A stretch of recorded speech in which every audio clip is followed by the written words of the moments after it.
एउटा यस्तो आयोजक हुन्छ जो चाहिँ ठग्नको लागि कार्यक्रम सकेपछि नि फर्स्ट सेकेन्ड थर्ड प्राइज नदिने के नदिने हिँडिदिने हराउने गलत हुन दिनबाट कसले चाहिँ रोक्ने त? त्यो संस्था खोइ, कानुन खोइ, त्यो सरकार खोइ। म नृत्य निर्देशकलाई के भन्छु भने भिडियो हेरेको घरमा कोरियोग्राफी गर्ने होइन। यो संस्कृति कसरी बचेको छ अचम्म लाग्छ क्या मलाई चाहिँ। रिसर्च गर्न म सोलखुम्बु पुग्नु पर्यो होला र म आफ्नै पैसाले जानुपर्छ। खेलकुदको र हामीमा पार्सलिटी छ। उनीहरूकै तल भत्ता घुम्नको लागि मात्रै बजेट भयो, अरू केमा देखियो त? खोइ त। कुनै नेपाली वेशभूषा लाएर हिँडिदियो, नेपाली नाच नाचिदियो, नेपाली कुनै जातिको नाच नाच्यो भने तपाईँ कतिको इमोसनल हुनुहुन्छ? यो नाच चाहिँ म हुन्जेल मात्रै रहन्छ भनौँ। किन म मरेपछि कसैले थाहा नै छैन यो नाच, कसैले सिक्न पनि चाहेनन्। कक्षा 4-5 देखि कम्पलसरी चाहिँ नेपाली भाषा कला संस्कृति कलिलो दिमागमा हालिदिनु पर्यो। भोलि 9-10मा ती नानीहरू 11-12 पुग्नु सर हामी कल्चरै नाच्छौँ भन्छन् कि त्यो चेन्जेस चाहिँ प्याप्सन एन्ड प्याप्सनले ल्याइदियो। 25 वर्ष भयो मैले नृत्य सिकाउन थालेको। ल मेरो एउटा हात चल्न र खुट्टा चल्न छाड्यो भने मैले चाहिँ देशकै लागि गरेको छु नि त। उसले नसक्ने बेलामा चाहिँ हेर्ने दायित्व त कसको त? त्यो तरिकाले त्यो नाच नचाइदियो भने, अर्को तरिका गर्न लगाइदियो भने त त्यो संस्कृति नै विकृति भएर गयो नि त। 20 वर्ष नाचे पनि सक्नुहुन्न त कि थोरै सरस्वतीको बास भयो भने मात्रै ल म त देख्दिनँ। जति नै नाच पनि उतै हो। पहिला छोरीचेलीहरूले नाच्दाखेरि पनि यो बिग्री भन्ने चाहिँ थियो क्या नेपाली समाजमा। वेस्टर्न फर्मै नाच्नु हुँदैन, भित्र हुँदैन भन्ने पक्षमा चाहिँ म छुइनँ। कलाकारिता क्षेत्रबाट चाहिँ नाम कमाउन सकिँदो रहेछ, पैसा कमाउन सकिँदो रहेछ, इज्जत पनि कमाउन सकिँदो रहेछ।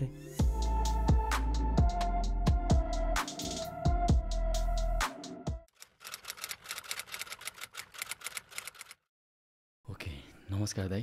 नमस्ते, स्वागत छ मेरो पोडकास्टमा। धन्यवाद। हजुरको थोरै इन्ट्रोडक्सन दिनु न मलाई। म चाहिँ नृत्य निर्देशक, विशेष त म लोकनाच प्रति चाहिँ बढी झुकाव छु।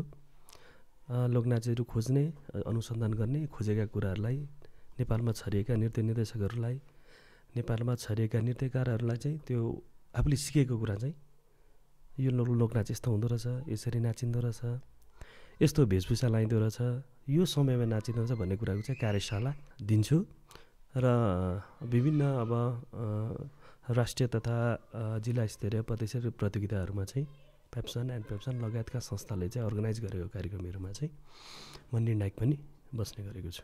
सो यो लोकनाच भनेको चाहिँ के हो त? यो लोकनाचको परिभाषा भन्दाखेरि लोकनाच भनेको लोक भन्ने एउटा शब्द छ। लोक भनेको चाहिँ आदिमकाल भन्ने बुझिन्छ, एकदम पुरानो भन्ने बुझ्यो लोक भन्ने। अब यो लोकनाचको सुरुवात कसरी भयो भन्ने कुरा एक्ज्याक्ट त अब भन्न सकिएन, आदिमकालको कुरा भयो। अब हामीले बुझेअनुसारले, हामीले अध्ययन अनुसन्धान गरे अनुसारले भन्दा चाहिँ मानव उत्पत्तिदेखि नै, जब मानव उत्पत्ति भए, मानवमा चाहिँ चेतनाको विकास भयो, मानव चाहिँ एउटा झुन्डमा जब बस्न थाले, बसेपछि उनीहरू आफ्नै तरिकाले रमाइलो गर्न थाले, आफ्नै तरिकाले उफ्रिन थाले। जब खुसी हुँदाखेरि, जब दुःख हुँदाखेरि आफ्नै तरिकाले चाहिँ आफ्नो दुःख चाहिँ व्यक्त गर्न थाले। त्यही कुरा चाहिँ पछि गएर त्यही कुरा हुँदै गएर चाहिँ अहिले आएर यो लोकनाच भएको भन्ने चाहिँ हाम्रो चाहिँ बुझाइ छ अहिले चाहिँ। त्यही कुरालाई पछि चेन्जेस हुँदै गयो, मान्छे रमाउन थाले, नाच्न थाले। थोरै त्यहाँ कहाँ बाजागाजा बज्दियो होला, काहीँ त्यस्ता साउन्ड आयो होला, त्यो साउन्डमा उनीहरूले नाच्न थाल्यो होला, होइन? त्यसरी गर्दा गर्दै अब अहिलेको अवस्थासम्म चाहिँ यो लोकनाच आएको भन्ने हाम्रो बुझाइ छ। त्यो डान्स चाहिँ हाम्रो इमोसनसँग कनेक्टेड छ। इमोसन, जातीय इमोसनसँग त कनेक्ट त भइहाल्छ नि।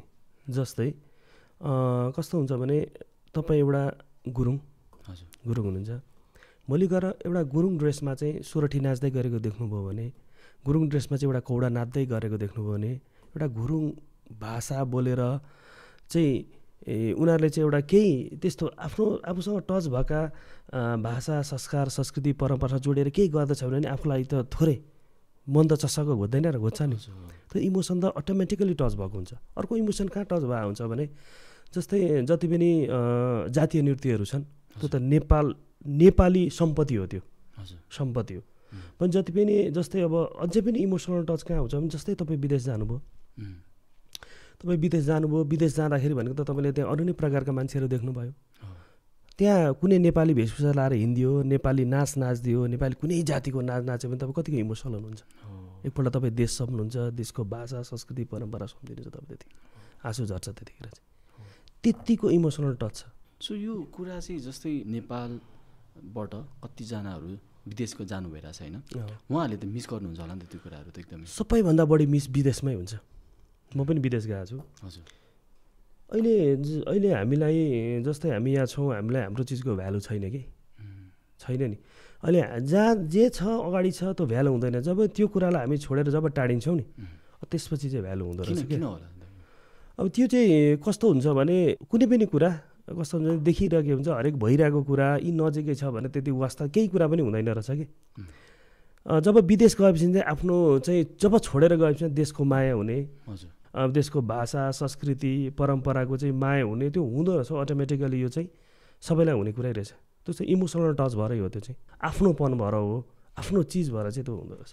सो त्यो जुन कल्चर डान्स छ नि नेपालबाट यहाँबाट कलाकारहरू पनि विदेशमा गएर पर्फर्मेन्सहरू पनि गर्नुहुन्छ, जजहरू पनि गर्नुहुन्छ होइन। सो त्यो कुरामा चाहिँ डिफ्रेन्सेस के छ त नेपाल र विदेशमा गएर जज गर्नेमा चाहिँ? त्यस्तो डिफ्रेन्स त हुँदैन। जजमेन्टको कुरामा त म यहाँ आएर जज गरेँ पनि त्यही हो, उहाँ गएर जज गर्ने पनि कुरा त्यही हो। अलिकति डिफ्रेन्स भन्दा नि यहाँ समस्या चाहिँ थोरै समस्या चाहिँ छ क्या। समस्या चाहिँ कस्तो हुन्छ भने जस्तै अब यहाँबाट एउटा नेपाली नाच अथवा कुनै एउटा वेस्टर्न फपको नाच चाहिँ विदेशमा लगेर पर्फर्म गरिराख्दा चाहिँ हाम्रो देशको समस्या चाहिँ कस्तो छ भने त्यो जाने सहज वातावरण छैन कि। भोलि गएर हामीले एउटा कल्चर डान्स त्यहाँ गएर पर्फर्म गर्नु पऱ्यो अथवा कुनै चाहिँ वेस्टर्न फर्मै नेपालको प्रति पर्फर्म गर्नु पऱ्यो भने यो सरकारी झन्झट झमेला सहज छैन क्या। एकदम त्यो लेभलबाट चाहिँ कानुनै त्यस्तो छ क्या यहाँको चाहिँ सहज छैन। त्यसले गर्दा चाहिँ तपाईँको नेपाली नृत्यकर्मीहरूले चाहिँ साह्रै दुःख पाएको अवस्था छ क्या। भर्खरै पनि अस्ति तपाईँको एउटा ग्रुप गयो, मेरो भाइको एउटा ग्रुप गयो, ऊ दुबई जानुपर्ने रहेछ। दुबईमा चाहिँ एउटा ग्रुप छनौट भएको रहेछ। अनि त्यसपछि चाहिँ कस्तो भयो भने एउटा नेपाली टिम लिएर जानु पऱ्यो। अब टिम लिएर जाँदा भनेको एम्बेसीले हरेक कुराहरू खोज्छ, यहाँबाट जान सजिलो छैन। भोलि गएर सरकारी लेभलबाट पनि त्यो सम्बन्धीको कानुन केही छैन क्या। त्यो सम्बन्धी कसरी जाने कसरी लान सकिन्छ, प्रोसेस के हो होइन, प्रोसेस के हो त्यो केही नै छैन क्या। अनि त्यो भाइले यति मलाई पनि उसले फोन गर्यो, सर केही गर्न सकिन्छ यस्तो, हामी त छनौट भइसक्यौँ। अब त्यहाँ गएर पनि अब हामीले गएर चाहिँ नेपालकै नामबाट नाच्ने हो, नेपालकै झन्डा फरफराउने हो। तर हामीलाई त्यहाँबाट त्यहाँसम्म जान चाहिँ यो कानुनी प्रावधान चाहिँ किन, हरेक कुराहरू चाहिँ किन त्यति गाह्रो भयो गर्दा मैले चाहिँ हाम्रो सरकारी मातहतको संस्था छ नेपाल सङ्गीत प्रतिष्ठानको त्यहाँ चिनजान मेरो अलिकति राम्रो चाहिँ मैले भने उहाँले पनि एउटा पत्र त बनाइदियो। त्यो पत्र पनि एम्बेसीमा काम नदिने कि यस्तो पत्रले हुँदैन। नेपाली गभर्मेन्ट लेभलको गभर्मेन्टको मातहतमा रहेको संस्थाहरूको पत्र पनि काम नलाग्ने क्या, लागेन सर। अन्तिममा गएर एम्बेसीमा गएर एम्बेसिडरसँग कुरा गरेर अन्तिममा 10तिरबाट फोन गरेर के गरेर अनि मात्रै त्यहाँबाट सहज भयो क्या। त्यो वातावरण पनि सरकारले बनाइदिएको छैन क्या। अब नेपाली कलाकारलाई त देशमा पनि गाह्रो, विदेश गएर गर्छु भन्दा पनि सबैतिरबाट यो समस्या देख्छु कि म त। अहिले पनि त्यतिखेर पनि थियो, अहिले पनि छ। यो सम्बन्धीको चाहिँ एउटा दरो कानुन चाहिँ बन्न जरुरी छ र त्यति गाह्रो नपरोस् क्या। नेपाली कलाकारहरूलाई चाहिँ नेपालमा पनि त्यस्तो गाह्रो नपरोस् र विदेशमा पनि गाह्रो नपरोस् भन्ने हिसाबले चाहिँ एउटा राम्रो चाहिँ कलाकारहरूको सम्बन्धीको चाहिँ एउटा राम्रो कानुन बनाउनु चाहिँ नेपालमा अहिले जरुरी छ। जस्तै हजुरले भन्नु भने प्रोसेसमा पनि कसरी गर्ने भन्ने कुरा नै थाहा छैन, उही नै छैन। कसरी गर्ने के गर्ने कति एउटा त्यो प्रोसेसै छैन क्या। मान्छेहरू अन्यलमा छ, अन्यलमै जान्छन् क्या उनीहरू। अन्यलमा कहाँ कसको भनेको बिग्छ, कहाँ कसरी बिग्छ, न गभर्मेन्ट लेभलले त्यो एउटा केही प्रावधान बनाइदिएको छ, न केही छ त्यसरी होइन। अब त्यो अन्यलै छ क्या। त्यो चाहिँ त्यो कहिलेसम्ममा हुन्छ जस्तो लाग्छ हजुरको सोचाइमा? अब कहिलेसम्ममा हुन्छ भने नेपालको राजनीतिक अवस्था त्यस्तै हो। हेर्नु न, नेताहरूलाई अब कुर्सी प्यारो। हजुर, अब एउटाको सरकार छ भने अर्को सरकार कहिले त्यो कुर्सीमा पुग्ने, उनीहरूको लडाइँ नै यति छ। सोच्ने फुर्सद कहाँ छ र हामी कलाकार हामी जनताको विषयमा सोच्ने फुर्सद छ र नेताहरूलाई? सो हामीले जस्तै कल्चर डान्सले आफ्नो एउटा संस्कृति बचाइरहेछ होइन त नेपालको, र रिप्रेजेन्ट गर्नलाई पनि विदेशमा जानुहुन्छ। सो त्यही गर्नलाई पनि नेपालको गभर्मेन्ट चुकिरहेछ भने त एकदमै झुकिरहेछ नि त। यस्तो छ नेपाल यो लोकनाच, लोककला, संस्कृति, जातीय नाचहरू भनेको नेपालको सम्पत्ति हो। यति इम्पोर्टेन्ट विषय छ है। सुन्नु है, भोलि यो कला संस्कृति हराए हाम्रो पहिचान हराउने हो क्या। यो कुरोमा त सरकार सिरियस हुनुपर्ने हो नि त। यो कुरामा त सरकारले ती सबैलाई आफ्नो एउटा मातहतमा राखेर चाहिँ एउटा वे देखाउने, मार्गदर्शन देखाउने, उनीहरूको हक हितको कुराहरू गर्ने। भोलि गएर चाहिँ केही भयो भने त्यो भोलि गएर भइपेरे आए कलाकारलाई केही दुर्घटना भयो भने त्यसको चाहिँ एउटा व्यवस्थापन त सरकारको जिम्मा, एउटा अभिभावकको रूपमा सरकारको जिम्मा होइन हो नि त। सरकारी लेभलको संस्था छ, तर कस्तो पनि निरीह छ क्या, अनएक्टिभ जस्तो नि। अब नेपालमा नि 2टा संस्था छ सरकारी लेभलको, सरकारी सेवा सुविधा भत्ता तपाईँको सदस्य तिमीहरू एउटा सांसद सरको सुविधा लिएर बसेका पनि छन् यहाँ। तर त्यहाँ के छ भने नि सही मान्छे त्यहाँ पुगेको छैन क्या। त्यहाँ चाहिँ कस्तो हुन्छ भने जसको सरकार भयो उसकै झोला बोकेर हिँडेकाहरू, उसकै झोला बोकेर नाच्दै गाउँदै हिँडेकाहरूलाई चाहिँ उनीहरूले चाहिँ एउटा ल है तैँले यति दुःख गरिस्, ल 4 वर्ष त्यहाँ बसेर रमाइलो गर भनेर पठाउने अवस्था छ कि। अनि वर्षभरि करोडौँ रुपियाँ त्यहाँ दोहन छ, काम केही देखिएन। तीभित्र भयो त्यो संस्थाले अलिकति त्यसलाई चाहिँ थोरै कानुन परिमार्जित, कानुनमा समस्या छ भने पनि थोरै कानुनलाई परिमार्जित गरेर थोरै संशोधन गरेर ती नेपालभरिका कलाकार त्यसको मातहतमा राख्न सकिन्छ नि त, सकिँदैन त? एउटा मार्गदर्शन दिन सकिन्छ, भोलि गएर प्रत्येक कलाकारको एउटा क्याटेगोरी छुट्याइदिन सकिन्छ, एउटा वाइ देखाउन सकिन्छ, काम गर्न सकिन्छ नि। छ संस्था, तर के छ भने त्यही भयो, एउटा राम्रो कानुन बनाएको छैन, एउटा केही काम लिएर गयो त्यहाँ, यस्तो यो त प्रोसेस त कानुनै छैन त, हाम्रो केही बनेकै छैन भने केही त्यस्तै। त्यो निकायमा छ नि, मैले ठ्याक्कै हजुरलाई सोधिहालेँ, त्यो निकायमा चाहिँ एक्सपर्ट डान्सको एक्सपर्टहरू हुन्छ कि हुन्न? यस्तो हुन्छ त्यो निकायमा, जस्तै अब राजनीतिक नियुक्तिहरू देखिन्छ क्या त्यहाँ चाहिँ। राजनीतिक नियुक्तिमा त अब पर्न सक्नुहुन्छ कहिलेकाहीँ, भए पनि अब त्यो राजनीतिक दलले भनेको कुरा सुन्नु पऱ्यो, उनीहरूकै मातहतमा भए। सो यो संस्कृतिलाई त जोगाउन त सकिँदैन नि त त्यस्तो वेमा त होइन। जस्तै पोलिटिक्स गेम मात्रै खेलेको छ भने त जस्तै हाम्रो संस्कृति त हराएर जान्छ। यो संस्कृति कसरी बचेको छ अचम्म लाग्छ क्या मलाई चाहिँ। सरकारले गर्नुपर्ने कुरा हो यहाँ चाहिँ के छ भने यो संस्कार संस्कृति बचाउने अहिले राम्रो भूमिका म धन्यवाद कसलाई दिन चाहन्छु, पेप्सन, नेपाल पेप्सन र नेपाल एन पेप्सनलाई चाहिँ धन्यवाद दिन चाहन्छु। उहाँहरूको कारणले गर्दा चाहिँ यो लोक नाचमा लागेका नृत्य निर्देशकहरू बाँच्नु भएको छ। कसरी? ठ्याक्कै उहाँहरूले जागिर दिनुभएको छ नि त। एउटा डान्स टिचरले कम्तीमा पनि हप्ता दिनमा 3-4वटा स्कुल भ्याउँछ, कम्तीमा उसको 10-15 हजार रुपियाँ स्यालेरी पर स्कुलबाट भने उसले महिनाको उसले 60-70 हजार एउटा राम्रो लोकनृत्य निर्देशकले त्योभन्दा बढी पनि कमाइरहेको अवस्था हुन्छ। यहाँ 10 हजारदेखि 20-25-30 हजारसम्म तलब खाने दिएर चाहिँ एन पेप्सनले चाहिँ नृत्य निर्देशक पालेको छ, त्यो गरेको छ। त्यही कुरा सरकारी विद्यालयमा त गर्न सकिन्थ्यो नि त। सरकारी विद्यालयमा जोड्दा के छ भने सरकारी विद्यालयमा क्लास 7 to क्लास 9 चाहिँ लोकनाच लोकबाजा भनेर कोर्स हालिएको छ है, कोर्स हालेको छ उसले फेरि, तर त्यसको विज्ञ त्यहाँ छैन। त्यो कोर्स त्यत्तिकै खाली गइरहेछ, त्यत्तिकै खाली जान्छ, नपढाइ गइरहेछ। उनीहरू लोकनाच के हो, सोरठी के हो, मारुनी के हो, झ्याउरे ताल के हो, होइन समला ताल के हो थाहा छैन। अब त्यो कोर्स त्यत्तिकै भन्छ भने कोर्स हाल्ने, कोर्स अनुसारको चाहिँ विज्ञ मान्छे त्यहाँ नराख्ने। सरकारको हेर्नु त यो कस्तो वे हो सरकारको, पहिला विज्ञ उत्पादन गरेर पो कोर्स हाल्ने हो त। अब नानीहरूको हेर्नु 20 मार्क्स 15 मार्क्सको चाहिँ क्वेसन आउँछ कि त्यतिकै छोड्ने अवस्था छैन। यस्तो छ भनेपछि बोर्डिङ स्कुल प्राइभेटली भन्दा सरकारीले चाहिँ कला संस्कृतिका मान्छेलाई ट्रेनिङ दिएर हरेक कुरा दिएर चाहिँ त्यो सरकारी लेभलमा चाहिँ तपाईँको रोजगारीको सिर्जना गर्नुपर्ने होइन र पर्छ भनेपछि सरकार अभिभावक छ तर गरेको चाहिँ के पनि छैन। आफ्नै तरिकाले म आफ्नै तरिकाले हिँड्नु पऱ्यो, मलाई कसले दिन्छ? भोलि एउटा नाच रिसर्च गरेर म सोलखुम्बु पुग्नु पऱ्यो होला, एउटा कुलुङको गर्नु पऱ्यो, म आफ्नै पैसाले जानुपर्छ, आफैले खोज्नुपर्छ, आफैले गीत रेकर्ड गर्नुपर्छ। त्यो पैसा भोलि उठ्छ उठ्दैन, उही आफ्नो इन्ट्रेस्ट भएर आफूलाई मनबाट चाहिँ माया लागेर कुदिराखेको छ कि। मलाई ट्याक्कै एउटा बुझ्न मन लाग्यो, जस्तै सबै कुराहरूमा चाहिँ सरकारी कोटाबाट चाहिँ लोकसेवाहरू हुन्छ होइन, तर यो डान्स एउटा कलाकारहरूको लागि चाहिँ लोकसेवा आयोगहरूले चाहिँ केही कुरा छैन लोकसेवा आयोग छैन। उही अब सरकारी नियुक्ति त्यही 2टा संस्था भन्छ नेपालको, त्यहाँ चाहिँ अब सिधै अब कसको सरकार आयो त्यही सरकारमा मादतमा कसले सहयोग गराएको थिए, को नाच्दै हिँडेको थिए चुनावमा, तिनीहरूलाई चाहिँ ठक्क टिप्ने लगाएर राखिदिने। यति राम्रो सेवा सुविधामा उनीहरू 4 वर्ष 3 वर्ष 2 वर्ष बिताउँछन्, फर्किन्छन्। त्यो निकायलाई चाहिँ नि राम्रो बनाउन सकिन्छ क्या। त्यो निकायलाई सही मान्छे त्यहाँ छनौट गरेर राखेर नेपालभरिका कलाकारलाई चाहिँ त्यसको मातहतमा राखेर त्यसको मातहतमा राख्ने, प्रत्येक विद्यालयहरूमा जाने खालको ट्रेनिङ दिने, सरकारबाट बजेट निकालेर प्रत्येक सामुदायिक विद्यालयमा चाहिँ नृत्य लोकनृत्य पैसाहरूको गराउने काम त गर्न सक्छ नि त। त्यो म पनि गएँ यस्तो किन गर्न सकिँदैन भनेर धेरैपल्ट हाम्रो गफ भएको छ, मिटिङमा छ। सर अब कानुनै छैन, केही नै हामीलाई अधिकारै दिएको छैन, बजेटै दिँदैन, वर्षको यति बजेटले हामीलाई तबला सुविधाले पुग्दैन भन्ने कुरा आउँछ कि।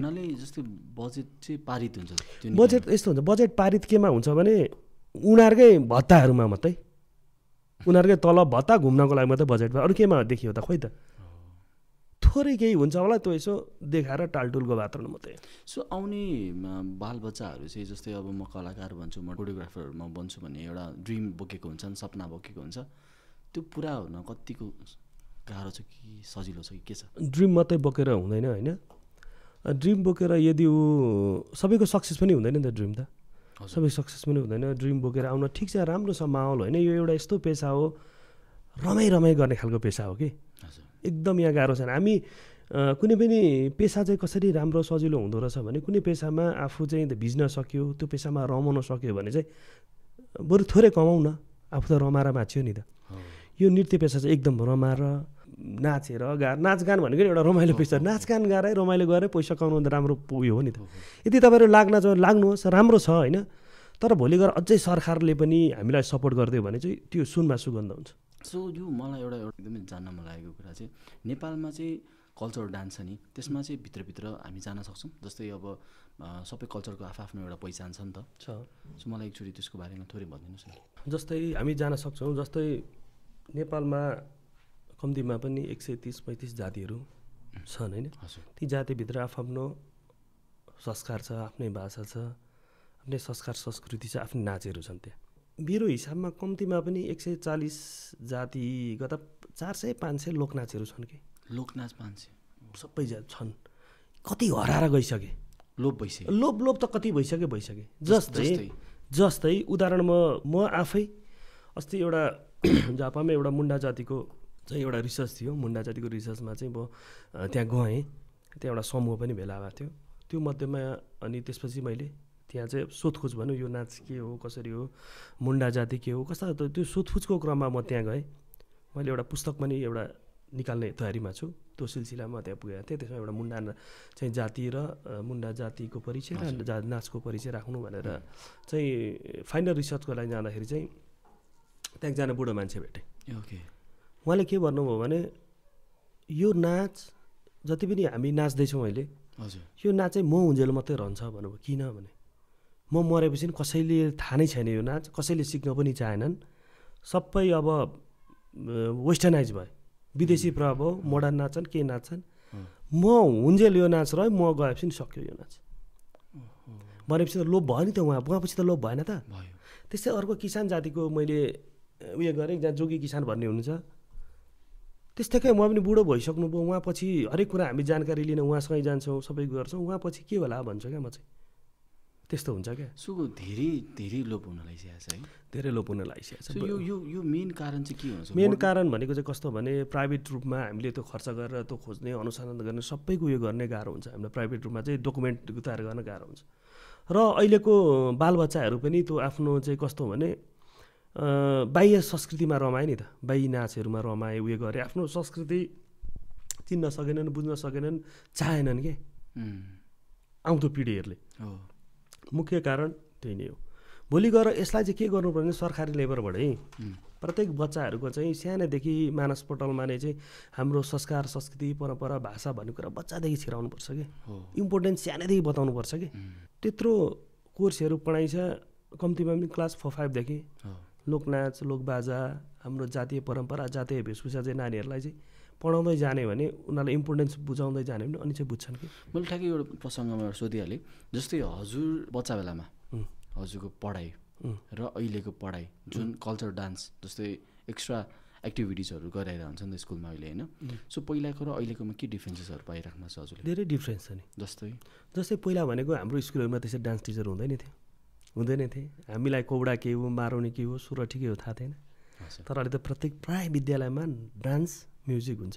अहिलेका बच्चाहरूलाई कौडा के हो नाचेका छन् सोरठी के हो नाचेका छन् बालन के हो नाचेका छन् लिम्बूको च्याब्रुङ के हो नाचेका छन् राईको साकेला के हो नाचेका छन् होइन अहिलेका बच्चाहरूमा त्यो ज्ञान छ तर सीमितलाई मात्रै भयो नि त त्यो त सीमितलाई भयो नि त त्यसलाई त व्यापक गर्नुपर्छ नि त त्यो त सबैलाई थाहा हुनु पऱ्यो नि त त्यो त जस्तै व्यापक गर्नलाई चाहिँ के कुराहरू हुन्छ? केही चाहिँ व्यापक गर्न लागि सरकारी यो सामान्य स्रोतले धान्ने कुरो पनि होइन सामान्य स्रोतले धान्ने प्राइभेट सेक्टरबाट सम्भवै देख्दिनँ म त सरकार नै एक्टिभ हुनुपर्छ र एउटा सानो नानो प्राइभेट होस् गभर्मेन्ट स्कुल होस् क्लास 5-6देखि नै नेपाली कल्चर सम्बन्धी चाहिँ सब्जेक्ट राखेर पढाउनुपर्छ नानीहरूलाई, पढाउनु पर्यो सिकाउनु पर्यो सानैदेखि। सानो कलिलो दिमागमा चाहिँ नेपाली भाषा कला संस्कृति भनेको सानो दिमागबाट चाहिँ यहाँ हाल्नु पर्यो कि एक्ज्याक्टली होइन, सानै दिमागमा हाल्नु, पछि गएर ठुलो भएर हुँदैन। जस्तै अब गभर्मेन्ट सेक्टरले अब कहिले गर्छ भन्ने कुरा त अब आशा छ, त्यो त छैन अहिलेसम्म नगरेको, कहिले गर्छ। प्राइभेट सेक्टरले चाहिँ के गर्न सक्छ जस्तो लाग्छ हजुरलाई चाहिँ, किन गरेको छैन? प्राइभेटले पनि कोर्समा त्यसरी हालेको छैन। हजुर प्राइभेट सेक्टरले केसम्म गरेको छ भने लोकनाच लोकबाजाहरूलाई चाहिँ कसरी बचाएको छ भने जागिर दिएर बचाएको छ र विभिन्न प्रतियोगिताहरू चाहिँ भइरहन्छ क्या उनीहरूकोमा चाहिँ। मेन चाहिँ लोकनाचको प्रतियोगिता भइराख्दाखेरि भनेको त्यो कारणले पनि जागिर पाए र पछि गएर कस्तो हुन्छ भने उहाँहरूले पनि व्यापक चाहिँ कोर्सैमा हालेर चाहिँ गरेको अवस्था चाहिँ छैन। उस ठिक्क समूहमा बच्चाहरू छनौट गर्ने अनि गराउने, त्यो पर्फर्मेन्स मात्रै गराउने, त्यो गरेर एउटा शिक्षाको रूपमा चाहिँ सुरु गरे देख्दिनँ म त। सो शिक्षामै कमी कमजोरी रहेछ। शिक्षामा पनि संस्कृति हुनु पऱ्यो, कम्पलसरी राख्नु पऱ्यो कि। सो यो कुरा विषयवस्तुमा चाहिँ हजुरले चाहिँ माथिल्लो निकायहरूमा के कुराहरू राख्नु भएको छ कि छैन? अब अहिले हाम्रो एउटा समूहले चाहिँ भने नि सरकारी लेभलको मातहतका सङ्गीत सम्बन्धीका संस्थाहरूमा त राखियो कुरा, उहाँहरू भन्नुहुन्छ कानुनै त छैन भन्नुहुन्छ। कहिले बन्छ त कहिले बन्छ भन्दा थाहा छैन भन्नुहुन्छ। त्यो भोलि उहाँ पनि 2-3 वर्ष 4 वर्ष आउनु छ, त्यसपछि हिँडेपछि अर्को आउनु छ कानुन। सो त्यो कुर्सीमा बसेर चाहिँ एकदमै नेग्लिजेन्स केयरलेस एन्सर दिँदाखेरि चाहिँ अलिकति लाज भन्ने त अलिकति हुन्छ नि त होइन जस्तो लाग्छ मलाई। एउटा आम नागरिक वेबाट मैले सोचिरहेको छु है, तर त्यस्तो भन्न त मिल्दैन जस्तो लाग्छ मलाई चाहिँ। होइन यस्तो हुन्छ, उहाँहरू त्यहाँ बस्नु भएको छ, सबै चाहिँ त्यस्तो हुनुहुन्न, कोही कोही गर्न खोज्ने मान्छे पनि हुनुहुन्छ। तर गर्न खोज्ने मान्छेबाट चाहिँ के हुन्छ भने त्यो कानुनले नै रोक्छ क्या उहाँहरूलाई चाहिँ। सबै त्यस्तो हुनुहुन्छ भन्दिनँ म, कोही त्यहाँ कला संस्कृतिप्रति माया भएका पनि हुनुहुन्छ, केही गरौँ भन्ने खालका पनि हुनुहुन्छ मान्छेहरू। कानुनलाई नै संशोधन गर्नुपर्दो रहेछ, हरेक पास गरेर मन्त्री परिषद बैठकबाट पास गर्नुपर्दो रहेछ। नभए त त्यहाँ नेपालमा त यो कानुन त एकदम त्यो कस्तो भन्छ, त्यो नगरी त गरे नमान्ने खालको स्ट्रिक्ट टाइपको रहेछ कि। उताबाट पास भयो भने मात्रै, नभए चाहिँ त्यहाँ चाहिँ एकदम नेपालमा चाहिँ त्यो चाहिँ स्ट्रिक्ट छ। भनेपछि जो टिचर हुनुहुन्छ, जो जजहरू हुनुहुन्छ नि सिनियर लेभलको हजुर जस्तो, उहाँहरूलाई त एकदमै गाह्रो रहेछ नि त त्यसो भए त होइन त? सोचेको जस्तो सबै कुराहरू फुलफिल भएको छैन। सोचेको चाहिँ यस्तो हुन्छ, गाह्रो त गाह्रो छ नि। अब खुट्टा हात खुट्टा, अब नृत्यको चाहिँ सन्दर्भमा चाहिँ हात खुट्टा हुन्जेल हो नि त। भोलि मेरो यो हात भाँचिएर भयो भने म सकेँ नि, अब म कसरी पालिने, मैले परिवार कसरी पाल्ने भनौँ त। गायकको स्वरै भाँसियो, त्यो स्वर बोली नै आउन छोड्यो भने त्यो गायक कसरी बाँच्ने? गिटार बजाउनेको अमलाई चुडियो भने कसरी बाँच्ने? त्यो कलाकारले बाँचुन्जेल अथवा आफूले सकुन्जेल त भनौँ न विद्यार्थीहरूलाई तपाईँको देशलाई नै त्यही उसले त सपोर्ट गरेको छ नि त, देशलाई योगदान दिएको छ नि त। भोलि गएर देश चिनाउने हरेक कुरा गराउने त संस्कृति पनि एउटा हो नि त, त्यसको संरक्षण गरेको छ, सिकाउँदै नै आएको छ भने उसले नसक्ने बेलामा चाहिँ हेर्ने दायित्व त कसको त? उसले 20 वर्ष, ल मैले 25 वर्ष भयो मैले नृत्य सिकाउन थालेको, 25 वर्षपछि ल मेरो एउटा हात चल्न र खुट्टा चल्न छाड्यो भने मैले चाहिँ देशकै लागि गरेको छु नि त, देशकै जनताको लागि गरेँ, देशकै लागि गरेको छु नि त होइन। अब त्यसपछि चाहिँ के त मेरो अभिभावकत्वको जिम्मेवारी चाहिँ सरकारले लिनुपर्ने होइन त? हो नि त, त्यसको लागि इन्सुरेन्स हुनु पऱ्यो। तर खेलमा त्यस्तो छैन। फेरि हेर्नु न, खेलमा त अब खेलकुद तथा सांस्कृतिक मन्त्रालय भन्छ। संस्कृतिमा नाचगान पऱ्यो, संस्कृति पऱ्यो, खेलकुद पनि मन्त्रालय एउटै छ। खेलकुदको र हामीलाई पार्सलिटी छ फेरि एकदम। खेलकुदका चाहिँ जस्तै कराटे भनौँ, फुटबल भन्नु, मार्सल आर्टहरू इत्यादि भन्नु, उनीहरू चाहिँ सरकारी सेवा सुविधा तलब लिएर बसेका छन्, सरकारी लेभलकै। रिटायरपछि पेन्सन आउँछ, बुझ्नुभयो नि। तर हामी कलाकारलाई चाहिँ छैन कि। त्यो त धेरै मैले सुनेदेखि छ, त्यो त खेलकुदमा छ, परिवर्तन आएको छैन। कहाँ छ त? नृत्य सङ्गीतमा कहाँ छ त? छैन नि। त्यति चाहिँ हामीलाई डिफ्रेन्स बनाएर राखिएको छ कि। एकदमै नराम्रो कुरा हो। किन खेलकुद र संस्कृति, खेलकुद भनेको पनि देशलाई पहिचान गराउने कुरा हो, संस्कृति भनेको देशलाई पहिचान कुरा हो, खेलकुद पनि देशलाई चाहिन्छ, संस्कृति पनि चाहिन्छ भने खेलकुदका चाहिँ प्रेक्षकहरूलाई चाहिँ सरकारी सेवा सुविधा तलब दिएर राख्ने, रिटायर पछिको पेन्सनका कुरा, हरेक सुविधा अरू सरकारी कर्मचारीले पाउने सबै सुविधा दिएर खेलकुदका प्रेक्षकहरूलाई चाहिँ राख्ने। अब त्यही मन्त्रालय त्यही छ, खेलकुद तथा सांस्कृतिक मन्त्रालय भन्छ। संस्कृति विभागको लागि चाहिँ खोइ त आजसम्म सरकारी पैसा मैले त्यसरी भनौँ न, म त नभनौँ, त्यसरी सरकारी तलब दिएर राखेको चाहिँ देखाएको छैन भने नृत्यकर्मीहरूको। त्यसो भए सरकार त्यो निकायमा त एकदमै चुकेको नै रहेछ धेरै नै। चुकेको छैन एकदम। एकदमै। हामी कलाकारहरूलाई चाहिँ हामीलाई एकदम असन्तुष्टि छ। ओके, सो यो मोडर्न डान्स छ नि, कल्चर डान्सलाई कतिको इफेक्ट गरिरहेछ? इफेक्ट त गरेकै छ, मैले अघि पनि भने नि। हजुर, जस्तै एउटा मलाई ठ्याक्कै एउटा पोइन्टहरू मलाई भनिदिनुहोस् न, कस्तो कस्तो वेबाट चाहिँ इफेक्ट गरिरहेछ त मोडर्न डान्सले कल्चर डान्सलाई? कस्तो तरिकाले भने जस्तै अब अलिकति कल्चर भनेको त्यो प्याटर्नै बेग्लै भइहाल्यो। हजुर।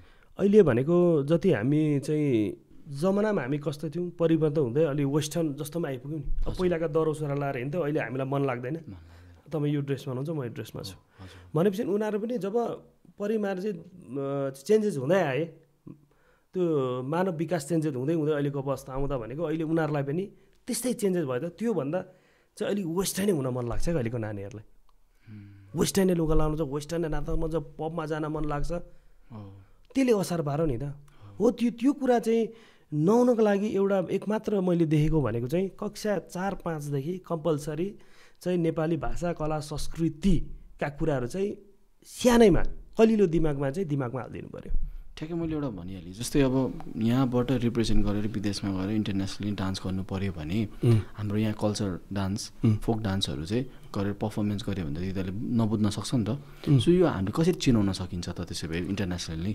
जस्तै इन्टरनेसनली डान्स गर्नु पऱ्यो भने हिपहपहरू मात्रै आयो होइन, सो हिपहपहरूलाई चाहिँ रिप्रेजेन्ट गऱ्यो भने चाहिँ हामी इन्टरनेसनल भयौँ भन्न मिल्दैन। मिल्दैन। हामीले यहाँबाट जति इन्टरनेसनली जानु पऱ्यो भने त हामीले हाम्रो परिचय भएको चिज लिएर जाने हो नि त। हाम्रो चिज चाहिँ त्यहाँ देखाउने हो नि त। हाम्रो नेपालमा यस्तो छ, यसरी नाचिन्छ, त्यो चाहिँ हो नि त।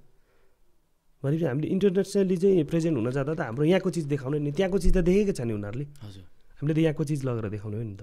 सो यो पर्फर्मेन्स गर्दाखेरि चाहिँ हाम्रो नेपालले चाहिँ रिप्रेजेन्ट गर्यो र उहाँले चाहिँ जित्नुभयो टाइटल भन्ने कुराहरू त्यस्तो कहीँ सुनिएको छ त्यस्तो कुराहरू? यो कल्चरमा चाहिँ मैले त्यस्तो कुरा चाहिँ वेस्टर्न फर्महरूमा चाहिँ त जितेको त छँदैछ नि। जितेको छ। सो यो कुराहरू चाहिँ किन चाहिँ डिस्क्रिमिनेट गरिरहेछ त? जस्तै अब कल्चर डान्समा पनि मोडर्न छिराउन खोज्ने होइन त्यो कुराहरू, अनि त्यसपछि ड्रेसहरूलाई पनि मोडिफाई गर्ने हो त्यो कुराहरू त अस्तित्व त मेट्छ नि त हाम्रो त संस्कृतिहरूको। मेट्छ। सो यो कुरा चाहिँ कसरी हजुरले बुझ्नु भएको छ त? मैले के भने वेस्टर्न फर्मै नाच्नु हुँदैन, भित्र हुँदैन भन्ने पक्षमा चाहिँ म छुइनँ। ओके, तर हाम्रो कल्चरलाई पनि माया गर्ने, हाम्रो कल्चर पनि बिर्सिनु भएन र विदेशी कुराहरू पनि चाहिँ अँगाले भन्दैमा विदेशी कुरा गरौँ, हामीलाई इन्ट्रेस्ट छ गरौँ, नाचौँ न, मोडर्न नाचौँ, साल्सा नाचौँ, कन्टेम्पोरेरी नाचौँ, हिपहप के नाचौँ, मोडर्न अन्तर्प्रेन्योर नाचौँ, तर हामीले हाम्रो कल्चर पनि नबिर्स्यौँ भन्ने कुरा हो मेरो चाहिँ। बिर्सिनु चाहिँ हुँदैन। सो यो जेनेरेसनलाई कल्चरलाई डान्सतिर एट्र्याक्ट गराउने के कुराहरू चाहिँ चेन्जेस गर्नुपर्छ जस्तो लाग्छ हजुरलाई? कल्चरमा एट्र्याक्ट गराउने कुराहरूमा चाहिँ थोरै चेन्जेस चाहिँ अलिकति कहाँ पनि भयो। विगत 20-22 वर्षदेखि चाहिँ पेप्सन एन्ड पेप्सनैमा जोडेँ मैले। फ्लोक डान्स कम्पिटिसन भनेर राख्छ क्या वर्षपछि। त्यो कम्पिटिसन भएपछि त अब त फ्लोकै नाच्नु पऱ्यो नि त होइन। अनि त्यसले पनि अहिले नानीहरूमा चाहिँ कस्तो ल्याएको छ भने, तर यो चिज नि फ्लोक लोकनाच परबाट देख्दा चाहिँ के हो वेस्टर्नै ठिक छ। जब यसमा भिज्यो नि नानीहरू भिजे, हामी भिज्यौँ नि, तर हामी वेस्टर्न बिर्सिन्छौँ क्या। त्यति नसा छ क्या लोकनाच, त्यति चाहिँ नसा छ, त्यति गहिराइमा जान्छौँ क्या हामी। अब अहिले क्लास 6देखि हामी नानीहरूलाई कल्चर डान्स नचाह्यौँ, त्यस पार्टिसिपेट गराउँदै गऱ्यौँ भने भोलि 9-10मा ती नानीहरू पुगे 11-12 पुग्नु सर हामी कल्चरै नाच्छौँ भन्छन् कि। त्यो चेन्जेस चाहिँ पेप्सन एन्ड पेप्सनले ल्याइदिएको छ। रेभोल्युसन ल्याइदिएको छ। त्यो चाहिँ आएको छ। त्यो नानीहरूमा त मैले देखाएको छु। ओके, सो नानी बाबुहरूले चाहिँ यसमा करियर बनाउन सकिन्छ भनेर सोद्धाखेरि सकिन्छ किन? सकिन्छ। मैले अघि भने सकिन्छ नि। जस्तै अहिले एउटा राम्रो कल्चर डान्स टिचर अथवा वेस्टर्नै फर्म गर्ने डान्स टिचरहरूले पनि चाहिँ कम्तीमा पनि एउटा राम्रो चाहिँ ज्ञान भएकोले चाहिँ 80,000 लाख रुपियाँ महिना कमाएर। सो यो टिकटक र रिल्सको जेनेरेसनहरूमा छ नि कल्चर डान्सलाई चाहिँ भ्यालु कहाँतिर लगिरहेछ त? टिकटक रिल्सको कुरामा चाहिँ जुन चिज तत्काल चल्यो त्यसलाई नै कपी गर्ने उयो गरेर चाहिँ उनीहरूले पर्फर्म गर्ने हो होइन। रिल्स भनेको चाहिँ त्यही हो, तत्काल के हिट छ त्यसलाई नै गर्ने कुरा हो। अब त्यो कुरा भनेको त फिल्मी कुराहरू हुन्छ नि, फिल्मी कुराहरू अरूले गरेको देखासेखी गरेर चाहिँ त्यसलाई रिल्स बनाउने कुरा हो। अब कल्चरमा चाहिँ कस्तो हुन्छ भने उहाँहरूको पहुँचभन्दा अलिक टाढै छ क्या यो कल्चर। कहाँ हेर्ने, कसरी हेर्ने र हिट कसरी हुने, फ्लप कसरी हुने भने कल्चर हुन्न कि। ओके, उनीहरूलाई त हिट शब्द चाहियो, हिट गीत चाहियो कि। अब यसमा त टचै छैन, उहाँहरू त्यही हो फिल्मी तरिकाले जाने हो होइन। अनि काहीँ त्यस्तो चाहिँ काहीँ देखियोहरू भने अलिकति हुन्छ नि विदेशी टाइपको गीतहरू अथवा उयोतिर टिकटकसँग त यो मेल खाँदैन। एभरेज पिपुलहरूलाई चाहिँ कस्तो खालको गीतहरू मनपर्छ, जस्तै कस्तो खालकोमा डान्स गर्न मन लाग्छ हजुरको सोचाइ अनुसारमा चाहिँ? एभरेजमा त जाँदा त वेस्टर्नले गरिसकेको छ नि है, खाइसकेको छ वेस्टर्नले चाहिँ प्रभाव पारिसकेको छ।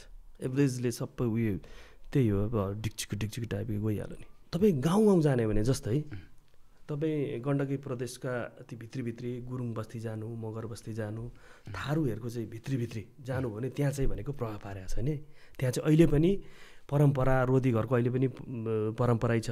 गाउँमा भेला हुने, नाच्ने, बिहामा पनि लोकनाचै नाच्नुपर्ने, पूजाआजामा बचाएका छन्, संस्कृतिमाथि बचाएका छन्। गाउँले चाहिँ बचाएका छन्, ठाउँले बचाएका छन्। त्यो कुरा चाहिँ जस्तै टुरिस्टहरू आउनुहुन्छ नि त हाम्रो देशमा पनि होइन।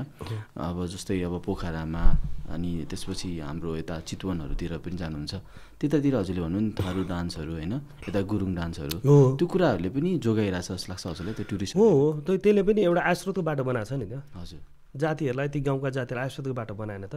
हजुर, त्यो आयस्रोतको बाटो हुने बित्तिकै जोगिहाल्नु नि। भोलि म एउटा कल्चर डान्स भइराख्दा म जोइन भएँ कल्चर डान्समा सिक्दैछु, यसमा त पैसा आउने रहेछ है भन्यो भने म अझै सिक्न चाहन्छु, सिकाउन चाहन्छु भने म त्यो छोड्दिनँ क्या त्यो कुरा। भोलि म यहीँबाट लाख रुपियाँ 1.5 लाख कमाइरहेको छु भने संस्कृति पनि बच्यो, आफ्नो परिवार पनि पालियो नि। टिचरहरूमा पनि स्किलमा कमी कमजोरी भएर पनि त्यसमा अलिकति ल्याकिङहरू भइरहेछ जस्तो लाग्छ। किनभने मेरो एउटा पर्सनल एउटा थट होइन, जस्तै स्किलमा कमी कमजोरी, नलेजमा पनि त्यो अनुसारको ज्ञानहरू नभएर पनि त्यो कुरालाई चाहिँ अलिकति डाउन भइरहेछ कि के कस्तो छ? त्यो कस्तो हुन्छ भने अलिअलि मैले भने त्यही भएर चाहिँ एउटा निकाय हुन जरुरी छ क्या। कसमा कति ट्यालेन्ट छ, कसमा कति छ, कसले गर्न सक्छ, कसले गर्न सक्दैन, त्यही अनुसारको सर्टिफिकेट वितरण सरकारी लेभलबाट भइदियो भने एउटा इक्जाम लिने कि। संस्कृति भनेको एउटा यस्तो चाहिँ सेन्सिटिभ चिज हो नि। हजुर, भोलि गएर मैले नानीहरूलाई कौडा डान्स भनेर सुरठी सिकायो भने त यसले त कौडा त सुरठी यसो पो हुँदो रहेछ भन्ने बुझ्यो बुझ्यो। त्यो नजान्ने मान्छेले त त्यसरी सिकाइदिन्छ नि त। मैले गुरुङको ड्रेस म जस्तै गुरुङले लाउनु पर्ने ड्रेस भरे गएर मैले थारूलाई लगाइदिएँ भने संस्कृति उसले के बुझ्छ, ए थारूमा त यस्तो पो ड्रेस हुँदो रहेछ, गुरुङकै ड्रेसलाई उसले फलोअप गर्छ क्या। हजुर, भने संस्कृति चाहिँ यो कारणले बिग्रिन्छ क्या। भोलि गएर प्रत्येक जातिको नाच्ने शैली फरक हुन्छ होइन, नाच्ने शैली फरक हुन्छ, प्रत्येक जातिको त स्टेपिङहरू फरक हुन्छ। हजुर, भोलि गएर बच्चाहरूलाई त यही स्टेप अरूले त थाहा हुन्न। भोलि गएर उसले चाहिँ थोरै अर्कै तरिकाको स्टेपहरू सिकाइदियो भने अर्कै तरिका भेषभूषा लगाइदियो भने अर्कै तरिकाले त्यो नाच नचाइदियो भने अर्कै तरिका गर्कन लगाइदियो भने त त्यो संस्कृति नै विकृति भएर गयो नि त। त्यही भएर पनि के जरुरी छ भने सही प्रशिक्षण लिएर, सही खोज अनुसन्धान लिएर सही कुरा सिकाउन चाहिँ जरुरी छ। यहाँ चाहिँ कस्तो छ भने भिडियो हेरेको भरमा कसैले सही भिडियो, सबै चाहिँ जातिको सही भिडियो, सही नाचहरू आएको त हुँदैन नि त। उनीहरूलाई के भन्छ, भिडियोमा आयो ल यही ओके ल भनेर उसलाई फलो गर्दै त्यसलाई फलो गर्दै एउटा दुईवटा 20वटा कति डान्सहरू फलो गर्छन्, गलत गयो नि त। त्यो भिडियोलाई पनि बुझ्ने हो नि त, भिडियोलाई पनि बुझ्ने हो, खोज्ने हो, अनुसन्धान गर्ने हो, सही छ कि गलत छ भनेर बुझ्ने हो। हेरेको भरमा हुन्न नि, बुझेको भरमा पो गर्नुपर्छ त। त्यसले गर्दा धेरै विकृति फैलिएकै छ, अहिले पनि छ, फैलिरहेको छ है। नकारात्मक भनौँ नि, संस्कृति विकृति तरिकाले गइ पनि रहेछ। म नृत्य निर्देशकलाई के भन्छु भने भिडियो हेरेको घरमा कोरियोग्राफी गर्ने होइन, भिडियो हेर्नुहोस् राम्रो लाग्यो ठिक छ, तर आफ्नै तरिकाले पनि सम्बन्धित विज्ञसँग होइन, सम्बन्धित जातीय विज्ञ अथवा सम्बन्धित सिनियर हुन्छ नि, बुझेका डान्सरहरू सरसल्लाह गरेर सर यो ठिकै हो त, यो वेशभूषा लगाएको, सर यो नाच ठिकै हो त, के यो नाचको नाम यही हो त भनेर सोध्नुपर्छ के। भएन भने ठाउँमा गएर चाहिँ लिने, कहाँ छ त्यो जाति जाने, बसेर चाहिँ पैसा कमाएर मात्रै हुँदैन नि त, भिडियो हेर्ने यता नजर पैसा कमाएर मात्रै भएन नि त। भएको पैसाले सही शिक्षा लिन पनि कुद्नु पऱ्यो नि त, खर्च गर्नु पऱ्यो नि त, टाइम निकाल्नु पऱ्यो नि त। त्यो कुराको हामी नृत्य निर्देशकहरूमा कमी देख्छु पछि। जस्तै मैले पनि टिभीहरूमा देख्छु होइन, डान्सहरूमा पनि गीत एउटा वेमा बजिरहेछ होइन, लुगाहरू अर्कै वेमा लागिरहेछ, डान्स पनि मोडर्न र त्यो दुइटै मिक्स गरेको छ होइन। अब मिलियन भ्यू आउँछ होइन, तर त्यसले त विकृति पनि फैलायो। संस्कृति भन्ने कुरा चाहिँ सही हुनुपर्छ कि, शिक्षा सही हुनुपर्छ, पर्दैन। भोलि तपाईँलाई गुरुले दिँदै हुनुहुन्छ शिक्षा, साइन्स सिकाउँदैछ, एकाउन्ट, हरेक कुरा त सही हुनु पऱ्यो नि। संस्कृति पनि सही हुनु परेन। तपाईँलाई गलत शिक्षा दियो भने तपाईँ कहाँ पुग्नुहुन्छ त? त्यही भने अनि संस्कृति पनि एउटा सिकियो पनि एउटा शिक्षाको रूपमा लिनु पऱ्यो नि त यसलाई पनि शिक्षाकै रूपमा लिनु पऱ्यो अनि नै यो पछिसम्म चाहिँ रहिरहन्छ हामी रौन्जेल रहिरहन्छ यी कुराहरू होइन यो पिँढीले गलत सिकायो भने त गलतै लिन्छ नि अर्को पिँढीले लिँदैन त हो सही हुन जरुरी चाहिँ कसले चाहिँ करेक्सन गर्ने कसले चाहिँ यसलाई हेर्ने कसले चाहिँ यो गलत हुन दिनबाट कसले चाहिँ रोक्ने त त्यो खोइ त त्यो संस्था खोइ कानुन खोइ त्यो सरकार खोइ मैले भने नि सरकार त्यही हो कतिखेर चाहिँ कुर्सीमा पुगौँ कहीँ केही त्यहाँ कसरी देश चलेको चाहिँ थाहा छैन मलाई कसरी चलेको चाहिँ थाहा छैन देश कसरी चल्छ कहीँ केही छैन के त्यस्तो कुरामा यो त पनि कस्ता मेजर विषयमा सोच्न फुर्सद हुँदैन उसलाई त्यो आइडियै छैन नभएको हो कि के भएको हो कि सो सबैजनालाई चाहिँ के भाइरलै हुने मन हो कि के हो यो टिकटकमा त भाइरलै हुने मन हो है सबैजनाले सो आफ्नो संस्कृति त्यही त हो टिकटक बनाएपछि पनि कति भ्युज आयो भन्ने कुरो त हो त्यति मात्रै भोलि गएर मैले गरिरहेको कुरा सही छ गलत छ त कहाँ जान्छ त जान्दैन भ्युज कति आयो त्यही हो सो संस्कृति त गइरहेछ अब बिग्रिरहेछ त्यसो भए हाम्रो संस्कृति काहीँ न काहीँबाट काहीँ न काहीँबाट अब पुरै बिग्रिरहेछ पुरै गलत भइरहेछ भन्नु पनि मिल्दैन हजुर तर गलत पनि भइरहेछ सही पनि भइरहेछ त्यो गलत चाहिँ हुनु हुँदैन सहीमा सही हुनुपर्ने हजुर गलत तरिकाले पनि ट्रेन भइ पनि रहेछ र सही दिनेले सही तरिकाले ट्रेन दिएर पनि रहेछ त्यो गलतलाई चाहिँ रोक्न जरुरी छ तपाईँ एउटा गुरुङ मान्छे हजुर तपाईँको सोरठी नाच चाहिँ मैले गलत तरिकाले सिकाएँ भने तपाईँलाई कस्तो पर्छ तपाईँको संस्कृति आफ्नो संस्कृति असर पर्यो नि त तपाईँलाई असर पर्यो भोलि गएर तपाईँकै आउने पुस्ताले पनि गलत सिक्दैन नि त सिक्यो तपाईँकै छोरा नातिहरूले पनि गलत सिक्यो नि त तपाईँ अहिले नै चाहनुहुन्छ मेरो नातिहरूले सही शिक्षा छोराछोरीले आउने पुस्ता सही शिक्षा पाओस् भन्ने चाहनुहुन्न तपाईँ आफै चाहनुहुन्छ नि कुरा सो त्यसै भए हाम्रो टिचरहरू मास्टर लेभलको टिचरहरूले चाहिँ रिसर्च पनि गर्ने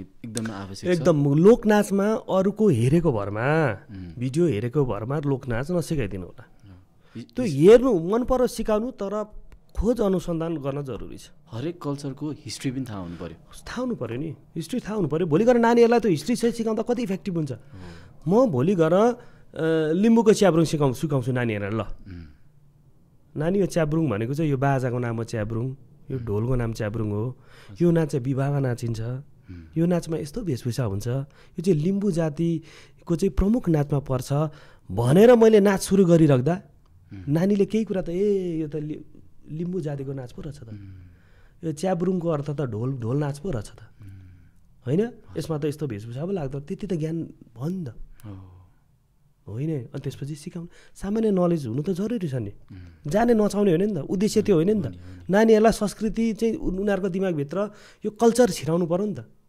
होइन के हो त लिम्बू जाति लिम्बू नाच नचाहिँदा के हो लिम्बू जाति थोरै छिराइदिनु पऱ्यो नि त थोरै यो नाचको थ्योरिकल कुरा छिराइदिनु पऱ्यो सबै त्यो वेशभूषाको कुरा छिराइदिनु पऱ्यो कुन अवसरमा त्यति त छिराइदिनु पऱ्यो नि परेन र अहिले यो सोसल मिडियामा छ नि एकदम छाडापन देखाइरहेको हुन्छ नि त मान्छेहरूले ड्रेसहरूमा पनि होइन सो एक्टिभिटिजहरूमा पनि सो डान्समा को थ्रुबाट पनि छाडापनहरू देखाइरहेको हुन्छ भने हजुरले त्यो कुरामा चाहिँ कसरी लिनु भएको छ जस्तै कल्चर डान्समा पनि इफेक्ट त गरिरहेछ नि त जस्तै पहिला अब चोलीहरू लाउँदाखेरि कसरी लाइन्छ भने अहिलेको चोलीहरू कसरी लाइन्छ भन्ने कुरामा नि डिफ्रेन्सेस छ नि त सो हजुरले कसरी लिनुहुन्छ त्यो कुरालाई थोरै यसो यो कल्चर जातीय नाचहरू लोक भनेपछि हरेक कुरा लोकमै हुनु पऱ्यो के त्यहाँ बजेका बाजा पनि लोक भइदियोस् लाका लुगा पनि एकदम मैले कुनै एउटा कल्चर डान्स नाचिराख्दा भनेको त त्यो त एउटा कल्चर हो नि त लोक हो नि त पुरानो चिज हो नि त त्यो त अनि वेशभूषा चाहिँ नयाँ एकदम च्यात्तेको यति चोली मोडर्न गरेर लाउँदा त त्यो त असुँदिलो देखिन्छ त्यो गर्नु हुँदैन भन्छु म चाहिँ त्यसले असर पारेको छ पार्छ नि असर किन पार्दैन पारिहाल्छ नि अब त्यो वेशभूषै त्यो होइन त त्यसरी लाउँछ त्यो जातिको वेशभूषै त्यो होइन त ठ्याक्कै सोधिहालेँ तपाईँलाई जस्तै तपाईँले चाहिँ पर्फर्मेन्सहरू गराउनुहुन्छ होइन सिकाउनुहुन्छ होइन सो त्यति बेला चाहिँ अब ड्रेसहरू त मगाउनु पऱ्यो अनि आफूले त बनाउने होइन ड्रेस एउटा संस्थाले बनाउनुहुन्छ त्यो संस्थाले नै त्यसरी नै चलाइराख्नु भएको छ भने त्यति बेला तपाईँले प्रश्न के गर्नुहुन्छ होला उहाँलाई सुरुमा त यदि त्यो एउटा कम्पिटिसन छ भने उसले त्यो नेग्लिजेन्सी नै गर्दैन ओके कम्पिटिसनमा भनेको त हरेक कुरा चाहिँ जित्नु छ नि त भोलि गएर जजहरू त सबै बुझेकै मान्छे जज बसेका हुन्छन् त्यसमा त मार्क्स डिडक्ट भइहाल्छ नि उनीहरूको आफै सतर्क हुन्छन् कम्पिटिसनको कुरामा त भोलि गएर उही टिकटक बनाउनेहरूले गर्ने कुरा मात्रै हो र स्कुलले सामान्य फङ्सन गर्दा अब ड्रेस भएन के भएन लु नि त ला नाच भन्ने कुरा मात्रै हो तर कम्पिटिसनको कुरामा त सिरियस भइहाल्छ सिरियस हुनु पऱ्यो पऱ्यो सोधेँ फेरि हजुरलाई चाहिँ जस्तै अब एउटा जज गर्दाखेरि चाहिँ कस्तो कस्तो कुराहरू चाहिँ नोटिस हुनु पऱ्यो पोइन्ट त्यो अनुसारमा चाहिँ हुन्छ नि तपाईँको 1 पोइन्ट 2 पोइन्ट भनेर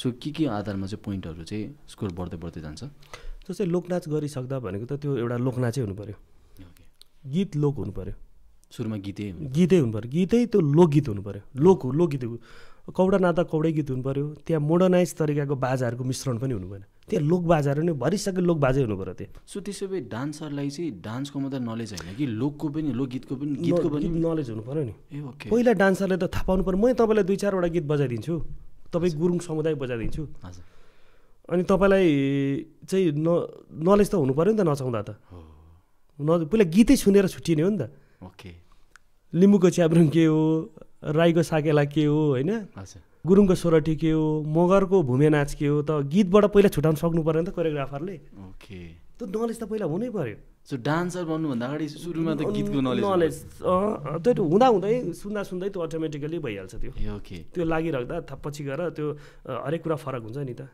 त्यसको शब्द ताल सो अहिलेको टिचरहरूले चाहिँ कमजोरीहरूमा त्यसमा पनि छ कि छैन जस्तै अब गीतै छुटाउन नसक्ने कुराहरूमा पनि आइरहेको छ हुन्छ नि किन हुँदैन हुन्छ नि छन् वेस्टर्न फर्मबाट छिरेको डान्स टिचरहरू त धेरै समस्या भइहाल्छ नि म पनि डान्स टिचर हो स्कुलको हजुर भोलि गएर होइन सर हाम्रो त कम्पिटिसन छ कल्चर डान्स नचाहिदिने भन्छन् उसलाई थाहा हुँदैन थाहा भयो भने गराउनु त पऱ्यो तलब त खाएको छ होइन अनि त्यहाँबाट पनि उल्टो पाल्टा गइरहेको छ कि अनि उसले के गर्छ भिडियो हेर्छ भिडियो हेरेको भएर गर्न खोज्छ अन्त उल्टो पाल्टा गइहाल्छ ओहो सो त्यसमा त करेक्सन पनि छैन उहाँ टिचरलाई पनि थाहा छैन कि नलेज करेक्सन पनि छैन बर्बादै हुने रहेछ छ नि त बर्बादै छ त के गर्ने त खोइ हामी एक्लै दुग्लै 2-4 लाग्दा हुने कुरै ओहो च्यालेन्जिङ पार्ट त एकदम धेरै रहेछ नि त्यसो भए कल्चरमा छ नि च्यालेन्जिङ पार्ट धेरै छ नि मेन विषयवस्तु त यही नै हो अरू के एउटा एक्स्ट्रा अरू केही छ यस्तो कुराहरूमा त्यही हो हेरेको भरमा गर्ने कुराहरू शिक्षा बढी चाहिँ हुन्छ नि नलेज नसिकी गर्ने कुराहरू छ होइन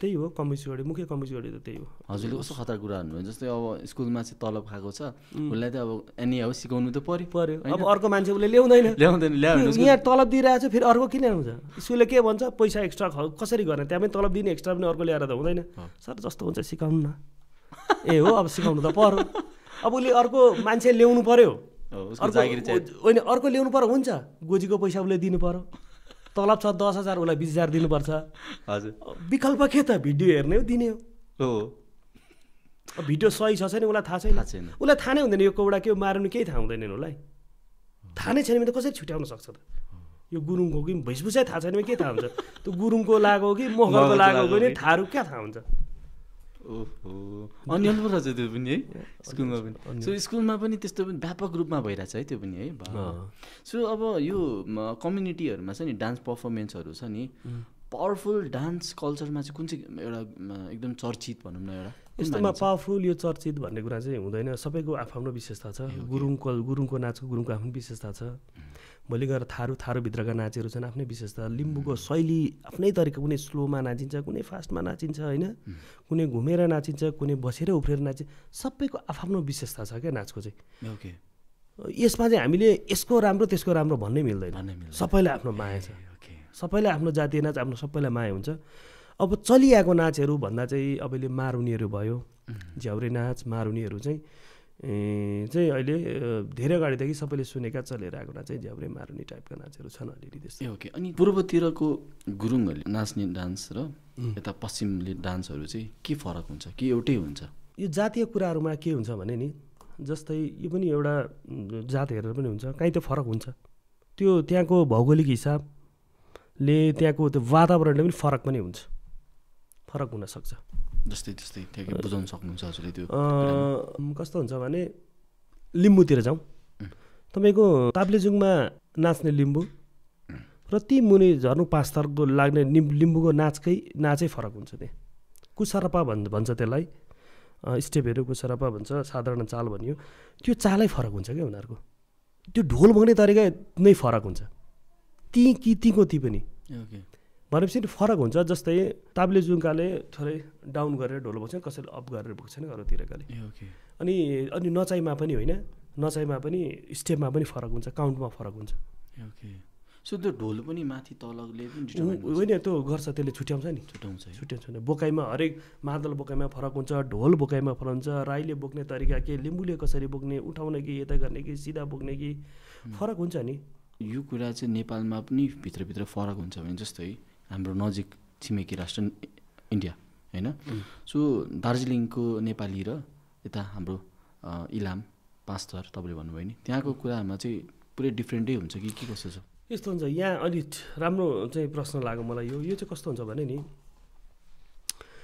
म अघि यही कुरा आयो क्या, जब हामी यहाँ छौँ हामीलाई माया हुँदैन, जब हामी यहाँ छोडेर जान्छौँ अरूतिर जान्छौँ अनि चाहिँ भ्यालु थाहा हुन्छ क्या, संस्कार, आफ्नो देशको माया, आफ्नो भाषाको माया, आफ्नो वेशभूषाको माया, आफ्नो संस्कार संस्कृति नाचको माया त्यहाँ पुगेर हुन्छ क्या। यहाँ के संस्कृति जगाड्न भएको छ र त्यहाँ भएको छ। कसरी? उदाहरण लिनुहोस्, भानु जयन्ती। यहाँ भानु जयन्ती मानेको तपाईँलाई थाहा हुन्छ, कहाँ माने के गरे केही थाहा हुँदैन नि। त्यहाँ त बिदा दिइन्छ भानु जयन्तीको दिन। हाम्रो नेपालकै होइन त आदिकवि, बिदा दिन्छ, भानुभक्त प्रति स्कुलमा कार्यक्रम, चोक चोकमा भानु जयन्तीको कार्यक्रम भनेपछि त्यो पनि एउटा संस्कृति परम्परा, हाम्रो एउटा चाहिँ आदिकवि हामीसँग टच भयो, त्यहाँ संरक्षण छ कि। तपाईँ यताको नाचहरू हेर्नुपर्छ र त्यताको नाचहरू हेर्नुपर्छ, मनबाट नाचेको देखिन्छ क्या त्यताको, र यहाँभन्दा पनि बढी चाहिँ त्यहाँ संरक्षण भएको, बढी कार्यक्रमहरू भएको, बढी चाहिँ इन्ट्रेस्ट दिएको, बढी चाहिँ माया दिएको पाउँछु क्या म त लोकनाचहरूलाई पनि। त्यहाँ सोरठी नाचिन्छ, मारुनी नाचिन्छ, यहाँ जति नाचिन्छ, जति यहाँ नेपालीहरू नाचिन्छ, ती नेपाली जति त्यहाँ गर्छन् ती सबैले नाच्छन्। त्यहाँ लिम्बूको च्याब्रुङ नाचिन्छ, राईको साकेला नाचिन्छ। त्यहाँका नेपालीहरूले सिक्किम, दार्जिलिङ, कालिम्पोङ त्यतातिरका नेपालीहरूले चाहिँ अझै बढी जोगाएको देख्छु।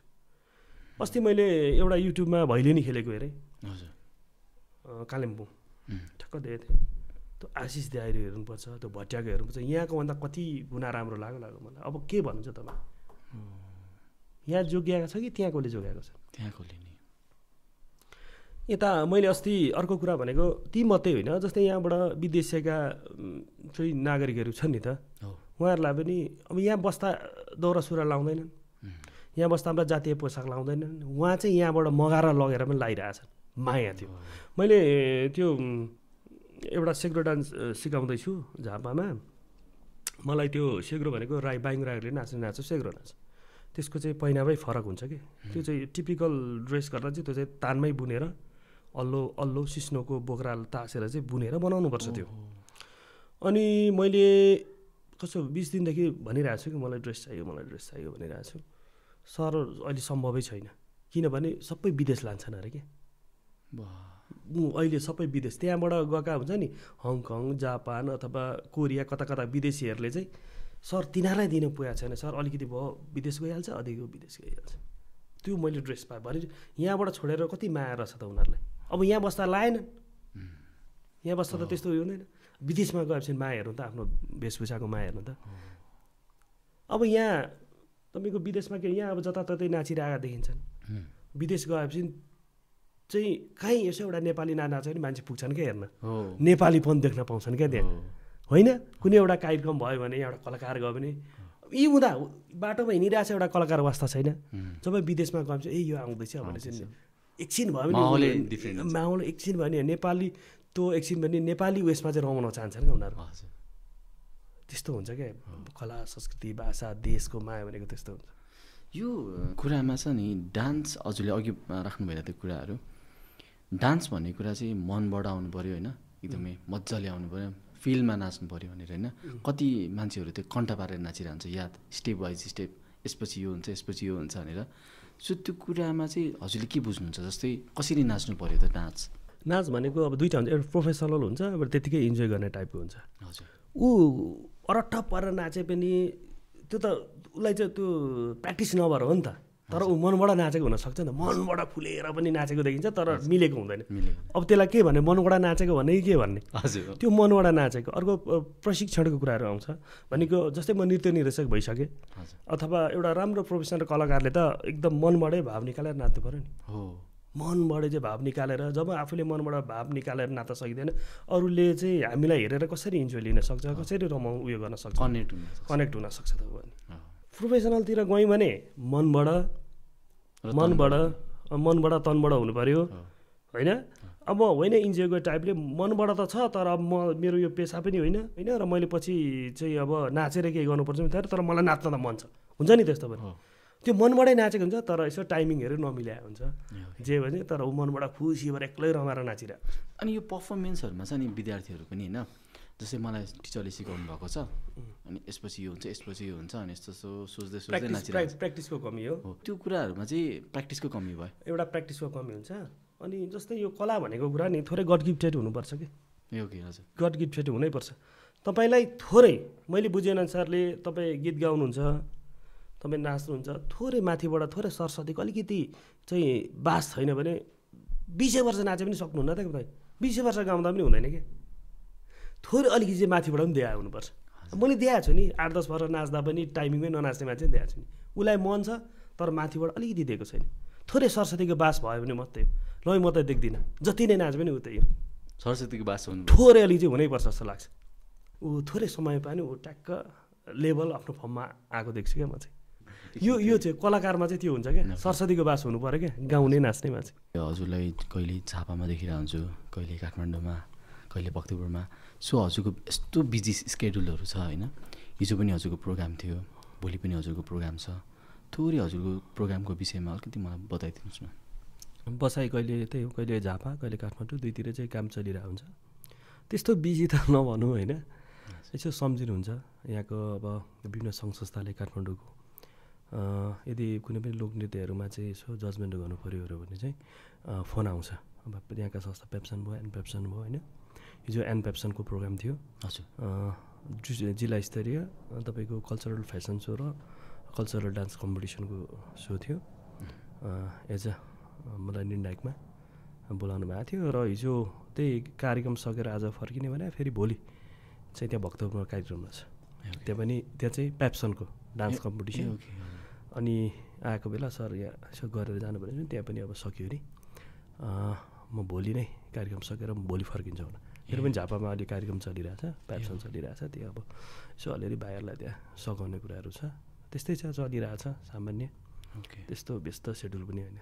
हिजोको प्रोग्राममा चाहिँ हजुरको कस्तो कस्तो भयो त अनुभव? हिजोको कार्यक्रममा भनेको एज अ निर्णायक म थिएँ, अनि हाम्रो चर्चित गायिका हाम्रो माण्डवी त्रिपाठीसँग बसेँ। एउटा मिक्सअप प्रोग्राम भएकोले अलिकति डिफ्रेन्स अनुभव हो त्यहाँ। अब तपाईँको त्यो फेसनको पनि हेर्नुपर्ने, अनि ट्यालेन्ट सो जस्तो पनि थियो, उनीहरूको वक्ति थियो कला जस्तो, त्यसको पनि जजमेन्ट मिक्सअपमा गर्नुपर्ने र डान्सको पनि गर्नु पऱ्यो भन्दा थोरै अलिकति फरक किसिमको, डान्सको मात्रै परेर नि त त्यहाँ फेसनको पनि परेकोले थोरै फरक किसिमको अनुभव हिजो चाहिँ भएको थियो मलाई। ओके, सो त्यसमा चाहिँ हजुरले चाहिँ कसरी चाहिँ जजमेन्ट गर्नुहुन्छ, जस्तै कसरी चाहिँ त्यो कुराहरू चाहिँ सेगमेन्ट हुन्छ त्यो मलाई चाहिँ अलिक भनिदिनुहोस् न। जस्तै अब मैले कल्चरको कुरा गरेँ, विशेष त म लोकनाचको चाहिँ को लागि चाहिँ निर्णायकको लागि चाहिँ मलाई बोलाउनु छ, म बस्छु।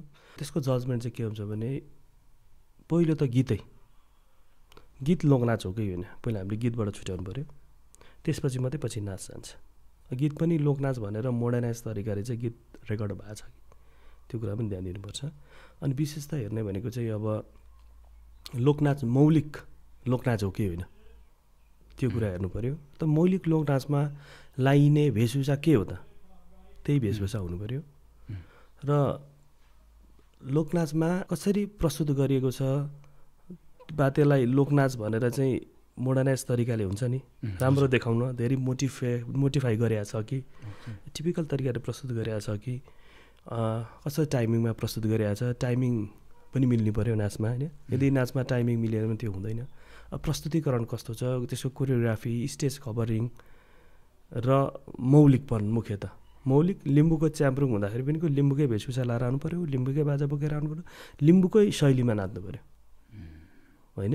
भोलि साकेला नाचिराख्दा अलिकति लिम्बू स्लो प्याटर्नमा जान्छ भने साकेला त अलिक एनर्जेटिक उफ्रिँदै नाचिने नाच हो भनेपछि त्यही अनुसारले त्यो जुन नाचेको छ कि छैन होइन।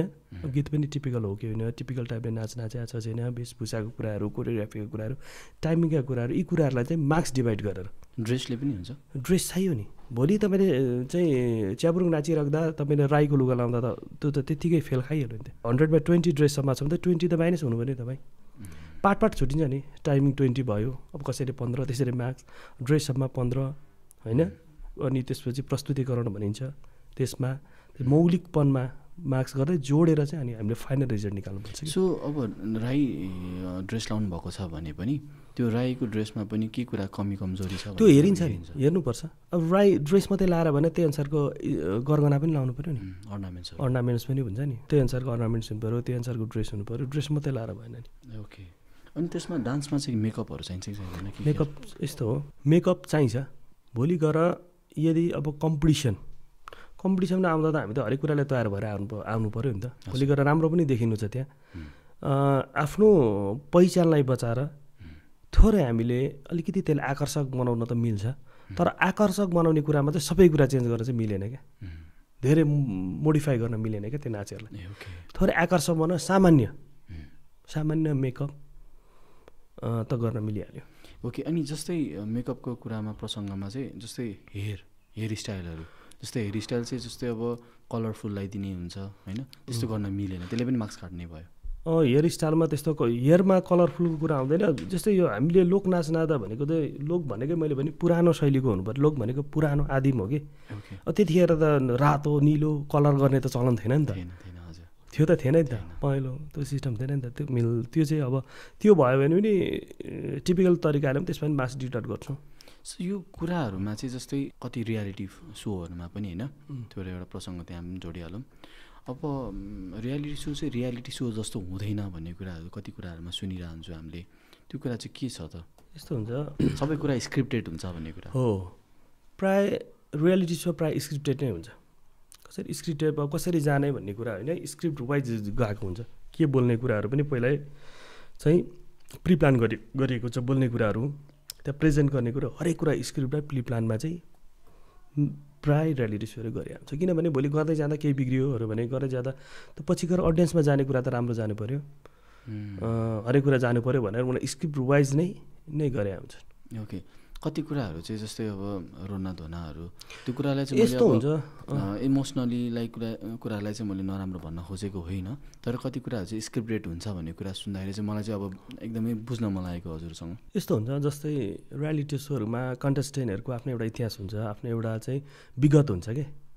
अब उनीहरूले त्यो सोध्दै गरेर त्यस्तो इमोसनल टाइपको चाहिँ त्यो विगत थियो, मार्मिक चाहिँ तपाईँको विगत थियो भने उनीहरूले सोधेपछि त्यही अनुसारले स्क्रिप्ट वाइज त्यो गरेर चाहिँ उसलाई चाहिँ एक्टमा ढालेर चाहिँ बनाएको हुन्छ कि, त्यही कुरा पछि प्रेजेन्ट गर्ने कुरा हो।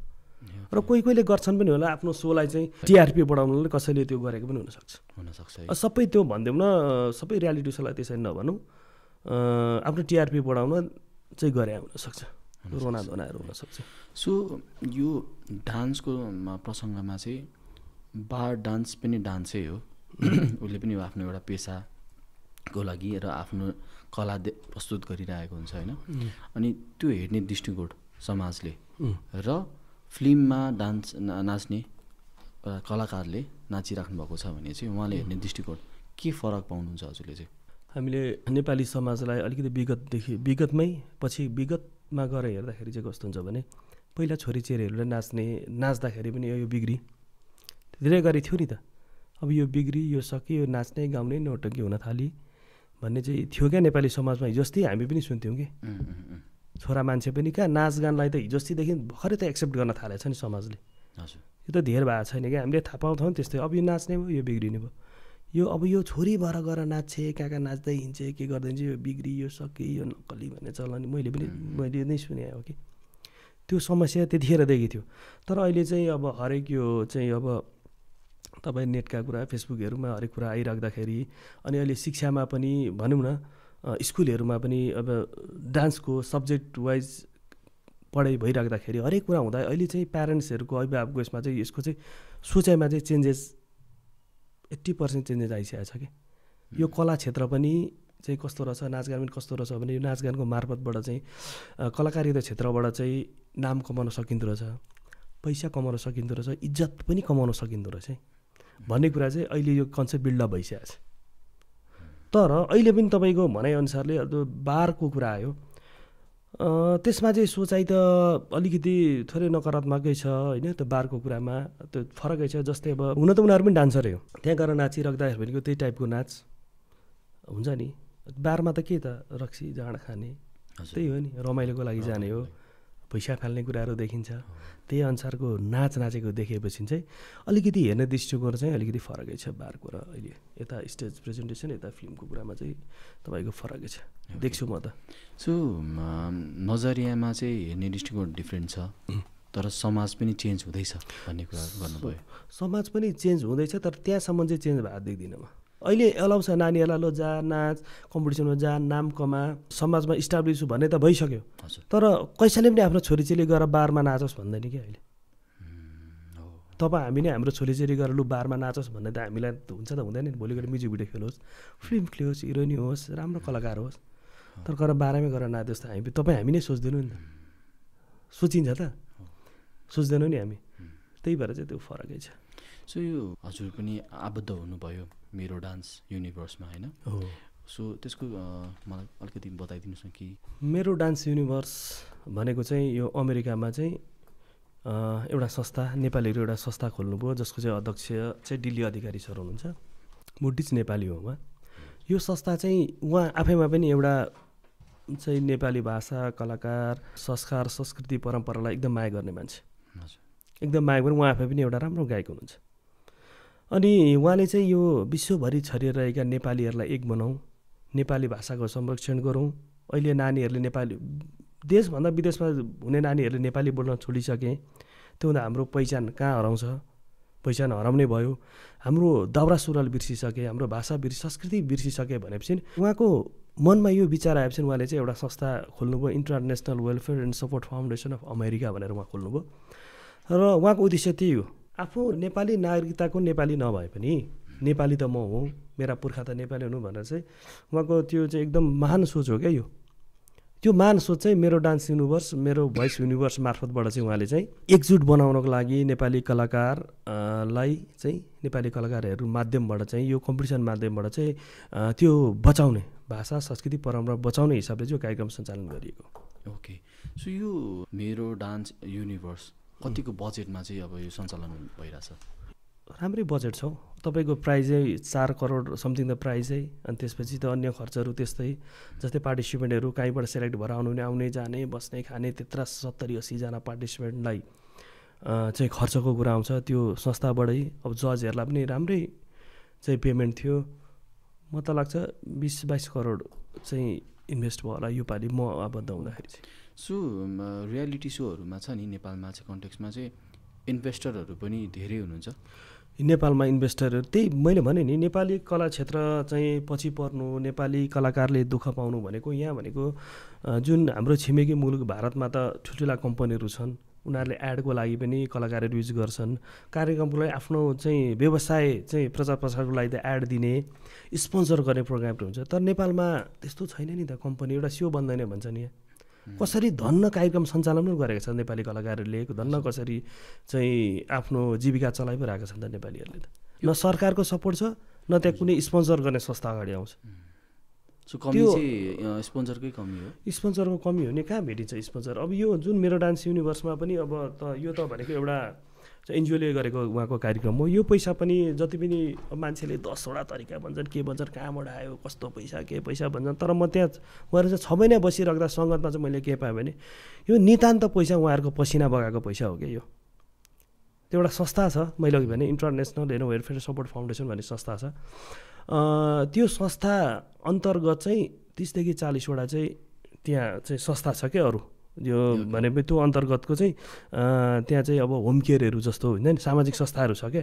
त्यो सामाजिक संस्थाहरूमा चाहिँ विभिन्न संस्थाहरूबाट चाहिँ उहाँहरू आफै पनि काम गर्नुहुन्छ, अथवा तीभन्दा बाहेकका पनि अब त्यहाँ रोजगार गर्ने चाहिँ नेपालीहरू हुनुहुन्छ, उहाँहरू मिलेर बनाएको यो संस्था छ। र त्यहाँ चाहिँ पैसा कसरी कलेक्सन हुन्छ, केही कार्यक्रम गऱ्यो भने सबैले थोरै कसैले 1000, कसैले 2000, कसैले 5000 आफ्नो कमाइबाट छुट्याएर चाहिँ एउटा एकमुष्ट रकम बनाएर चाहिँ त्यसरी चाहिँ उहाँले कार्यक्रम गर्नुहुन्छ। यो पनि त्यहाँ भएका बुद्धिस्ट नेपालीहरूको पसिनाको पैसा हो। सो यो कतिको रिस्क छ त यो कार्यक्रमहरू चलाउनलाई नेपालमा चाहिँ? नेपालमा त नि यस्तो समस्या नि, म त के भन्ने, नेपालको कानुनमै आउँछ क्या। यहाँ पनि जस्तै उहाँ यही कुरामा पनि बिचमा धेरै चाहिँ अप्ठ्यारापनहरू आयो क्या। कस्तो अप्ठ्यारो हुँदो रहेछ भने त्यो त उहाँहरूको नितान्त ट्याक्स तिरेर पसिना बगाएको पैसा हो नि त। उहाँ नेपाली हो, म आएर नेपालमा आएर नेपाली भाषा बचाउँछु, संस्कार बचाउँछु, परम्परा कार्यक्रम गर्छु भन्दा पनि पैसा ल्याउन सजिलै नपाउने कि ल्याएर गर्छु भन्ने नपाउने। यस्तो भोलि त्यहाँ गएर लु अलिकति 40-50 लाख रुपियाँ छिराउनु पऱ्यो भने हप्ता दिन लगाइदिने क्या सरकारले नै। त्यो सिस्टम छ क्या यहाँ। यति गाह्रो पेमेन्टको लागि हरेक कुरा गाह्रो, उहाँसँग पैसा नभएर गाह्रो भएन, यहाँको सिस्टमले गर्दा गाह्रो बनाइदिन्छ क्या। म मेरो पैसा खर्च गरेर तिमीहरूको उहाँ त कानुनी रूपमा त नेपाली होइन नि त, नागरिकता छैन नि त। नेपाली मन भएको अरे म यो कुरा सरकारले गर्नुपर्ने, यहाँका नेपाली धनाढ्यहरूले गर्नुपर्ने कार्यक्रम। एकजना अमेरिकामा बसेर कमाएर गइरहेको मान्छेले गर्ने आँट गर्छ, म यहाँको मान्छे भेला पार्छु, यहाँबाट पैसा म प्रत्येकलाई चाहिँ नेपाली भाषा संस्कार संस्कृति परम्परा बचाउँ भनेर पैसा अलिअलि कलेक्सन एउटा फन्ड बनाएर म कार्यक्रम गर्छु भन्दा पनि नेपाल सरकारले त्यो वातावरण तयार त्यो गरिदिएको छैन कि। हुन्छ कार्यक्रम हुन्छ, तर अप्ठ्यारोपनहरू त्यो पैसा ल्याउने कुरामा, यहाँ कार्यक्रम गर्ने अथोराइज गर्ने कुरामा, हरेक कुरामा अप्ठ्यारो छ कि। सो त्यही भएर स्पोन्सरहरू पनि गराउन डराउँछ हो। त्यही भएर स्पोन्सरहरू यो विदेशी पैसा चाहिँ आफ्नो पैसा पनि नेपालमा भित्राउन चाहिँ त्यो समस्या भयो, त्यो एउटा पाटो भइहाल्यो। स्पोन्सर डराउँछ भन्दा पनि त्यो तरिकाको कम्पनीहरू, त्यो तरिकाको यो कला संस्कृतिबाट चाहिँ यसो एड गरौँ भन्ने रिलेटेड खालको कम्पनीहरू नै देख्दिनँ म त यहाँ त त्यस्तो। ओके, छैन है। सो यो प्रसङ्गमा चाहिँ हाम्रो प्लेटफर्महरू रियालिटी सोहरूमा चाहिँ मान्छेहरूले चाहिँ पर्फर्मरहरूलाई पनि धोकाहरू पनि पाउने हुन्छ है। हुन्छ नि, रियालिटी सो भनौँ अथवा रियालिटी सो बाहेकका नृत्य गानका कम्पिटिसनहरूमा चाहिँ त्यो विनरहरूलाई यो समस्या धेरै देखिएको छ। कतिपय कुरा हामीले समाधान पनि गरेका छौँ, कतिपय कुराहरू चाहिँ केसै भएर पनि गएको छ, कानुनी रूपमा पनि गएको छ।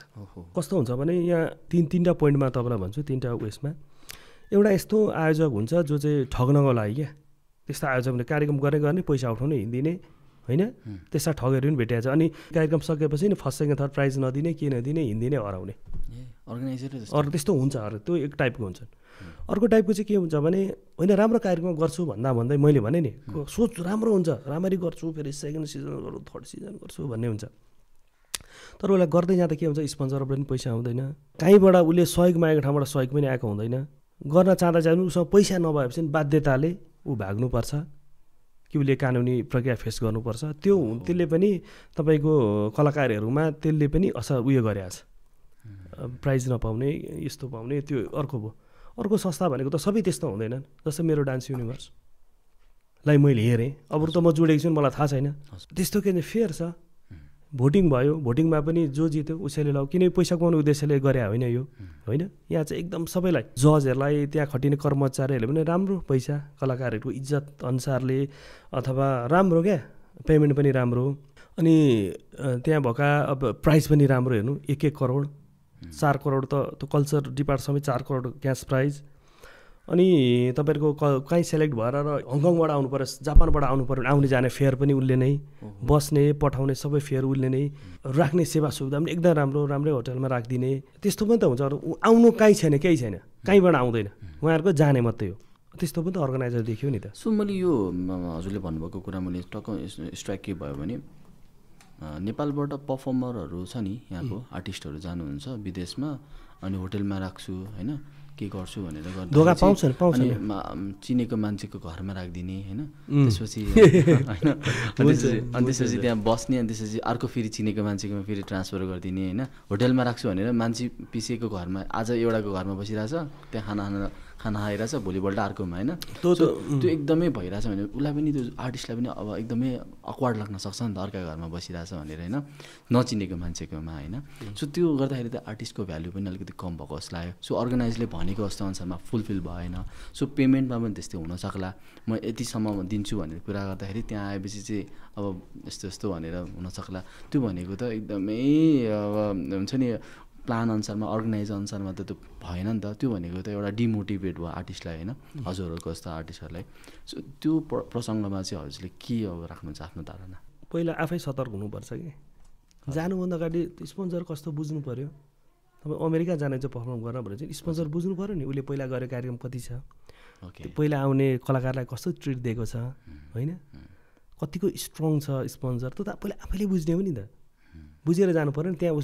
त्यहाँ नेपालीहरू छन् होइन, त्यहाँ पनि त उसले चिनेका मान्छेहरू बुझेर पो जाने त आफैले। अनि आफू अब अमेरिकाबाट प्रोग्राम आयो भने टिकट आउँछ अनि ल अमेरिका गएँ भनेर चाहिँ ठ्याक्क त्यो गएँ भनेर भन्ने पुगेपछि के छ नि अब त्यो त कलाकार आफै सतर्क हुनुहुन्छ यो कुरामा र उहाँ भएको अर्गनाइजर पनि यहाँसम्म चाहिँ देखाउनु हुँदैन भने नि अर्गनाइजर पनि प्रकारका हुन्छ नि कोही ठग्न गरे आउँछन् कोही आफ्नो नाम कमाउन गरे आउँछन् होइन कहिले राम्रो होस् यो अहिले मैले गरेको कार्यक्रम गरिराखौँ यहीबाट म चाहिँ अब इन्कमको स्रोत बनाउँछौँ अथवा यहीबाट चाहिँ हामी हाम्रो संस्थाको नाम कमाउँछौँ भन्ने अर्गनाइजर पनि हुन्छ त्यो अर्गनाइजरमा पनि भर पऱ्यो र सुरुमा भनेको जाने मान्छे नै हो कि जाँदा बुझेर जाइदिनु पऱ्यो कि हजुर विदेशबाट फोन आयो ल भन्ने बित्तिकै आइज भन्ने कार्यक्रम छ भने त्यो पुत्त कुदिहाल्ने होइन नि त कलाकारहरू पनि हजुर बुझ्नु पऱ्यो नि त कस्तो छ अर्गनाइजर संस्था कस्तो हो त्यसको हिस्ट्री हेर्नु पऱ्यो थोरै हजुर अनि त्यत्तिकै जाने अनि मलाई अबर पर भन्ने के पर भन्ने त्यो त आफैले पो बुझ्ने हो त नजाँदा भइहाल्थ्यो होइन सो प्लेटफर्महरूमा चाहिँ अब जस्तै पर्फर्मरहरूले धोका पाउने भयो होइन सो जो कोरियोग्राफर हुनुहुन्छ सिनियर आर्टिस्टहरू हुनुहुन्छ होइन अनि त्यसपछि उहाँहरूले पनि धोका पाउनुहुन्छ हुन्छ नि किन हुँदैन जस्तै फिल्मी क्षेत्रहरूमा अब कोरियोग्राफी गर्न लाउने पेमेन्ट टाइममा नदिने पेमेन्टै नदिने त्यस्तो हुन्छ नि यो क्षेत्रमा सो यो पेमेन्ट चाहिँ कसरी जस्तै मैले बुझेअनुसारमा होइन सेगमेन्ट हुन्छ अरे फ्रेजेस हुन्छ अरे होइन सुरुमा फ्रेजेसमा एपिसोड होइन यस्तो हुन्छ पेमेन्टको रियालिटी सो भन्नुभयो हजुर रियालिटी सो त्यो त कन्ट्र्याक्ट अनुसारले हुन्छ अल प्याकेजको एउटा हुन्छ र एपिसोड वाइज भनेर पनि हुन्छ एपिसोडको यति दिन्छु भनेर एउटा हुन्छ एउटा टोटल प्रोग्राममा चाहिँ कति हो एकमुष्ट पनि हुन्छ त्यो पेमेन्ट त अब तपाईँको आयोजक र त्यो सम्बन्धित कलाकारले चाहिँ बसेर डिल गर्ने कुराहरू छ कति दिने के दिने कसरी दिने भने सो एउटा सोधिहालेँ यो हुन्छ नि हजुरको यो कला क्रिएटिभ फिल्डमा सबभन्दा राम्रो पेमेन्ट अनि आफ्नो हुन्छ नि करियर ओरिएन्टेड एकदम राम्रो प्लेटफर्म चाहिँ कुन चाहिँ मान्नुहुन्छ हजुरले जस्तै अब कसैले चाहिँ म्युजिक भिडियो हुनसक्छ होइन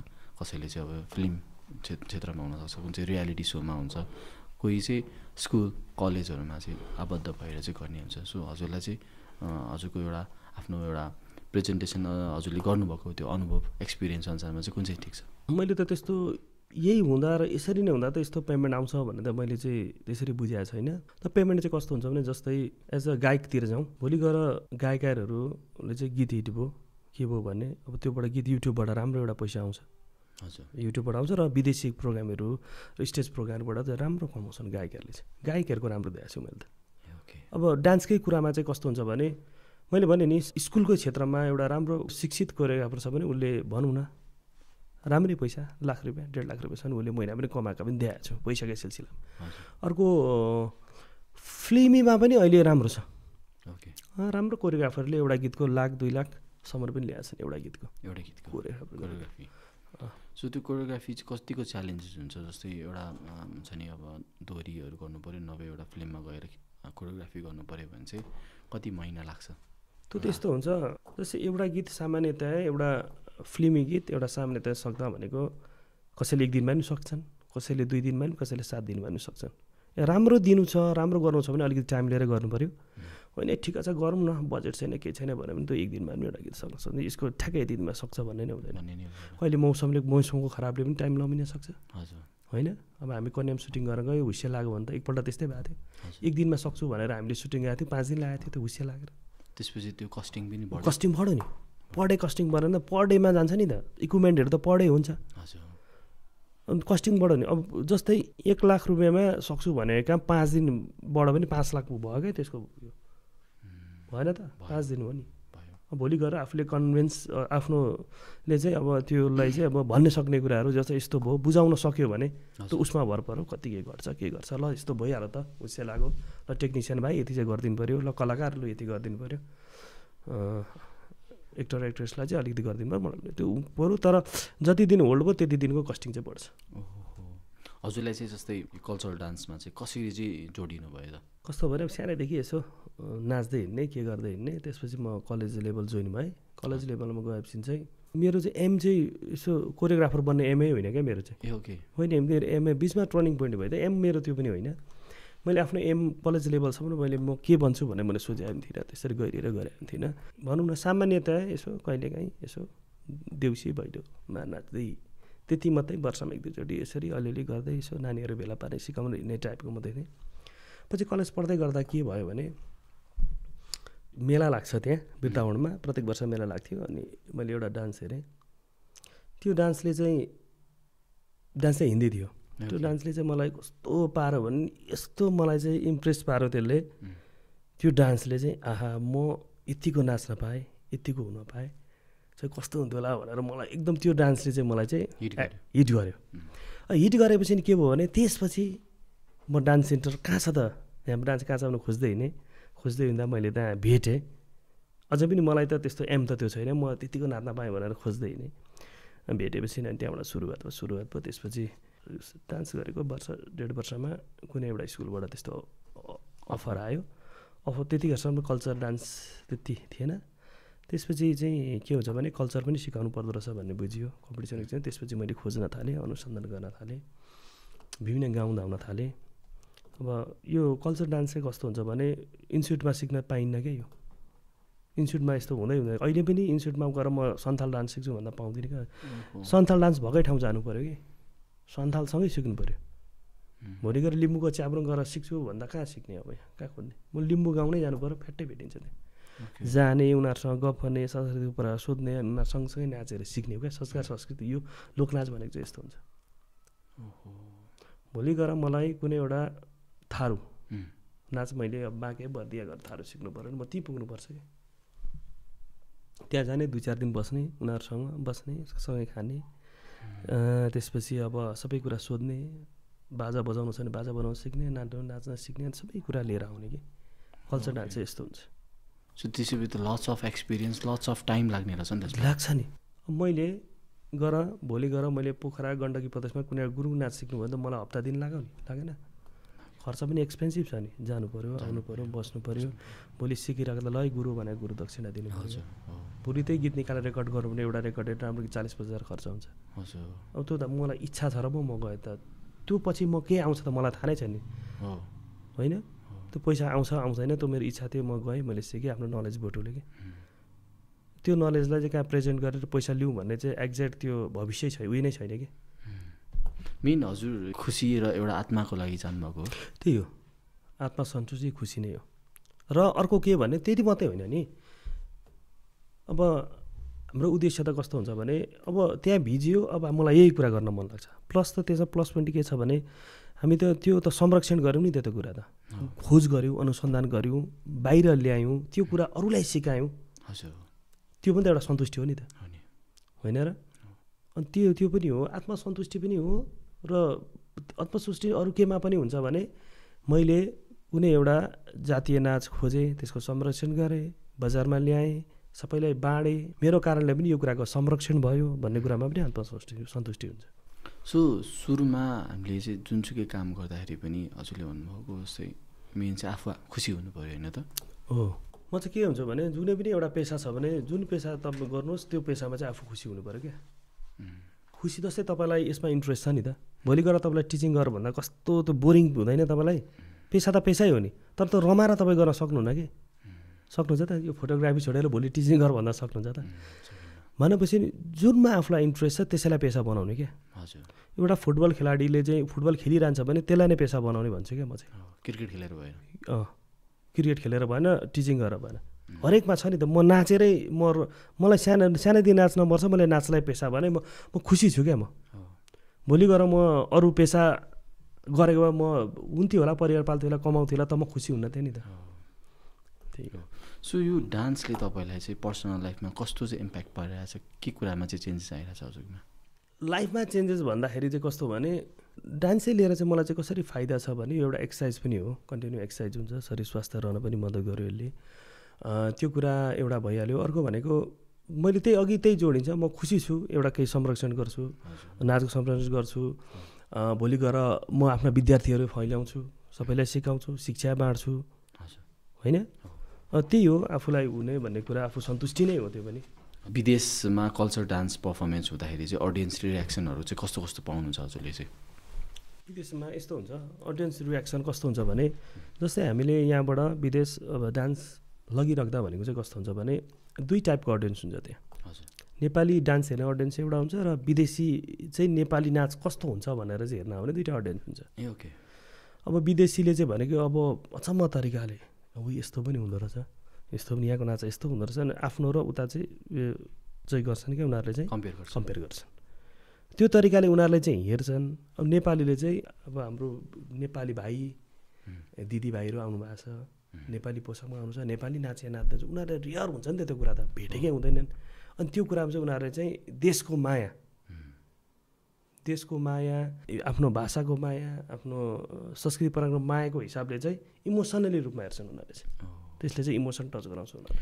सो अब हामी चाहिँ जस्तै टुरिज्मतिर छौँ, टुरिज्म सेक्टरतिर, जस्तै कल्चर डान्सलाई चाहिँ टुरिज्म इन्डस्ट्रीसँग चाहिँ लिङ्क कसरी चाहिँ गर्न सकिन्छ र कस्तो इम्प्याक्टहरू चाहिँ गर्न सकिन्छ? नेपाल भनेको टुरिज्मको प्रशस्त चाहिँ सम्भावना भएको देश हो नि त। हजुर। इन्कम साँच्चै भने इन्कम चाहिँ सबैभन्दा बढी चाहिँ यदि अब गभर्मेन्टले ध्यान दियो भने टुरिज्म क्षेत्रमा जस्तो बढी नेपाललाई चाहिँ हुन्छ नि आर्थिक कलेक्सन, अर्थतन्त्र चाहिँ टुरिज्ममा जति अरूमा छ जस्तो मलाई लाग्दैन। तर यहाँ के छ, अब ध्यान छैन भन्नु कि के भन्नु। अब होइन, टुरिज्म क्षेत्र विकास गर्ने, बाटाघाटाहरू बनाउने, पर्यटक भित्राउने, होइन, अब संस्कृतिसँग पनि टुरिज्म जोडिया हुन्छ। अब विभिन्न अब जस्तै अब गुरुङ गाउँहरू जाने, त्यहाँको रियर चिजहरू नाचेर देखाउने, त्यहाँको वेशभूषा यस्तो छ भनेर देखाउने वातावरण तयार गर्ने। अब हामी यता गयौँ क्या अरे यता थारू, अन्त अहिले त त्यहाँ त अहिले त भइरहेछ, त्यहाँ यसो हामीले देखाउँ सामान्य भयो। त्यसलाई अझै व्यापक गर्नको लागि व्यापक मान्छे भित्राउन त सरकार नै मुख्य लागु गर्नुपर्छ। नभए स्थानीय सरकार, प्रदेश सरकारबाट पनि हुँदैन र स्थानीय हामीबाट पनि त्यो सम्भव हुँदैन। त्यसमा चाहिँ मूल एउटा चाहिँ के कुराले चाहिँ भूमिका खेल्छ? जस्तै एडभर्टाइजमेन्टले पनि भूमिका खेल्छ त त्यसो भए? जस्तै अब थारू डान्सहरू गरेर एउटा चाहिँ राम्रो एउटा पहिला भनेको चाहिँ त्यो बाटाघाटाको कुराहरू आउँछन्, हरेक कुरा त्यहाँ पर्यटक पुग्ने सहज सुविधा तयार गर्नु पऱ्यो नि त पहिला त। अब त्यहाँ कसरी गर्ने भने सिस्टम तयार गरिदिनु पऱ्यो, कसरी नाच्ने, के गर्ने, कहाँ कसरी उयो गर्ने, ठाउँ कस्तो के सबै यहाँ ठ्याक्क इन्भाइरोमेन्ट तयार गरिदिनु पऱ्यो, होइन। सबै गरेपछि अनि नै एडभर्टाइजको कुरा आउँछ। एडभर्टाइज गर्ने चिज चाहिँ तयार गर्नु पऱ्यो नि त पहिला। आफ्नै तरिकाले आएका छन् पर्यटकहरू, यसो देख्यो भने हेरेका छन्, गएका छन्, त्यो त भएन नि त। सिस्टमेटिक वे वाइज जानु पऱ्यो नि त, सिस्टमेटिक जानु पऱ्यो नि त।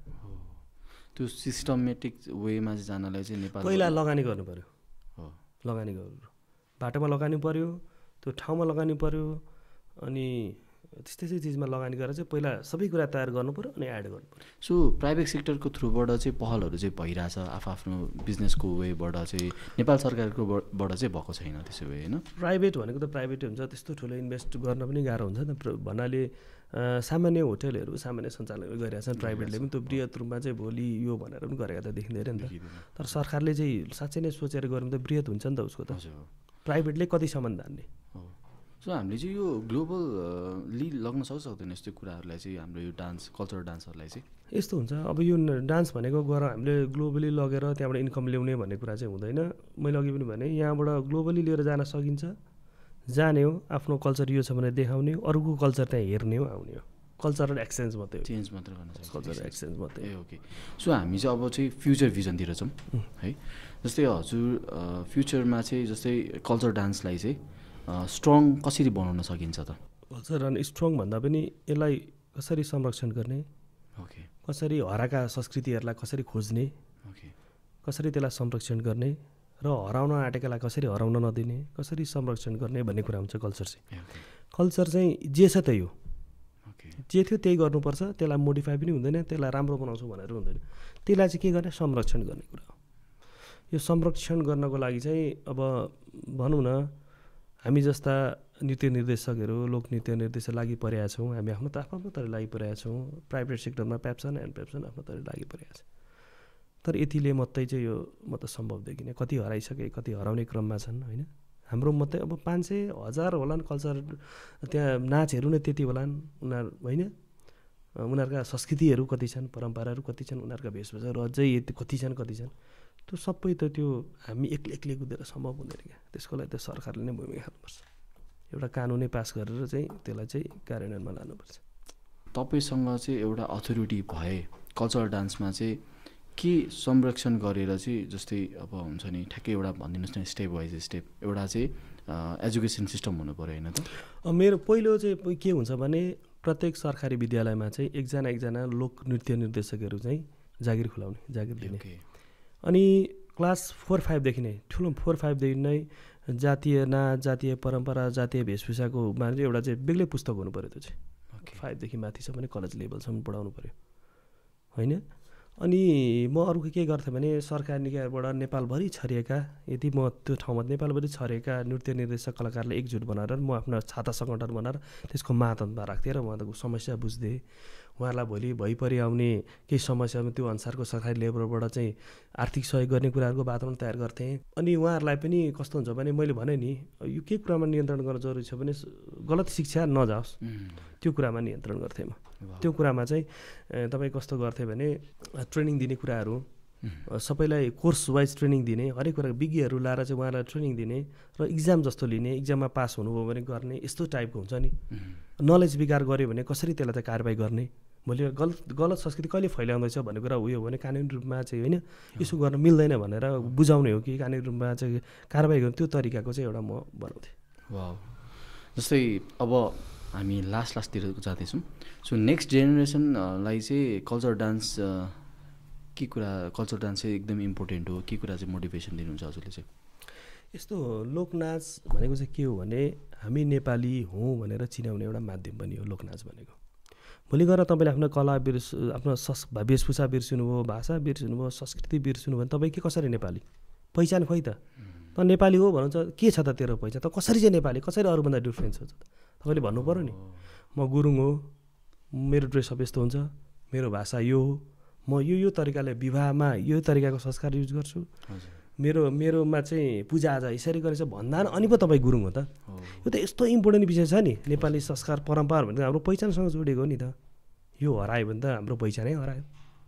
कागजी रूपमा मात्र भएर पनि भएन, नागरिकता मात्र भएर भएन। कहाँ नागरिकता मात्रै भएर भयो, नागरिकता मात्रै भयो त हरेकको आफ्नो भाषा संस्कृति परम्परा रीतिरिवाज हुँदैन त। त्यो हामीले बिर्स्यौँ भने त अनि हामी के हो त, जनावर र हामीमा के फरक भएर हो। त्यो एकदम इम्पोर्टेन्ट छ क्या। गहिरिएर जाने भने चाहिँ यो चाहिँ यसलाई चाहिँ संरक्षण गर्नै पर्छ। संस्कार आफ्नो हरेक जातिले आफ्नो भाषा संस्कार संस्कृति परम्परा जगेर्ना गर्नुपर्छ र हामीले जगेर्ना गरेर आउँदो पुस्तालाई चाहिँ सही गलत नै सही तरिकाले चाहिँ हस्तान्तरण गर्नुपर्छ। हाम्रो भाषा कला संस्कृति परम्परा हस्तान्तरण गर्नुपर्छ, त्यसले उता गर्नुपर्छ। त्यो हुँदा हामी नेपाली भयौँ, त्यो हुँदा हामी गुरुङ भयौँ, त्यो हुँदा हामी छेत्री भयौँ, त्यो हुँदा हामी बाहुन भयौँ। त्यो छ। So thank you so much आइदिनु भएकोमा, धन्यवाद। बोलाइदिनु भएकोमा नि हजुरलाई एकदम हृदयदेखि धन्यवाद दिन चाहन्छु। आजको रमाइलो गफ भयो हाम्रो, धेरै कुराहरू चाहिँ सिकेँ मैले पनि होइन, सो अडियन्सले पनि सिक्नुभयो होला। हजुर, so thank you so much. पछि पनि यसरी नै गर्न पाऊँ। धन्यवाद। हस्, थ्याङ्क यू। ल।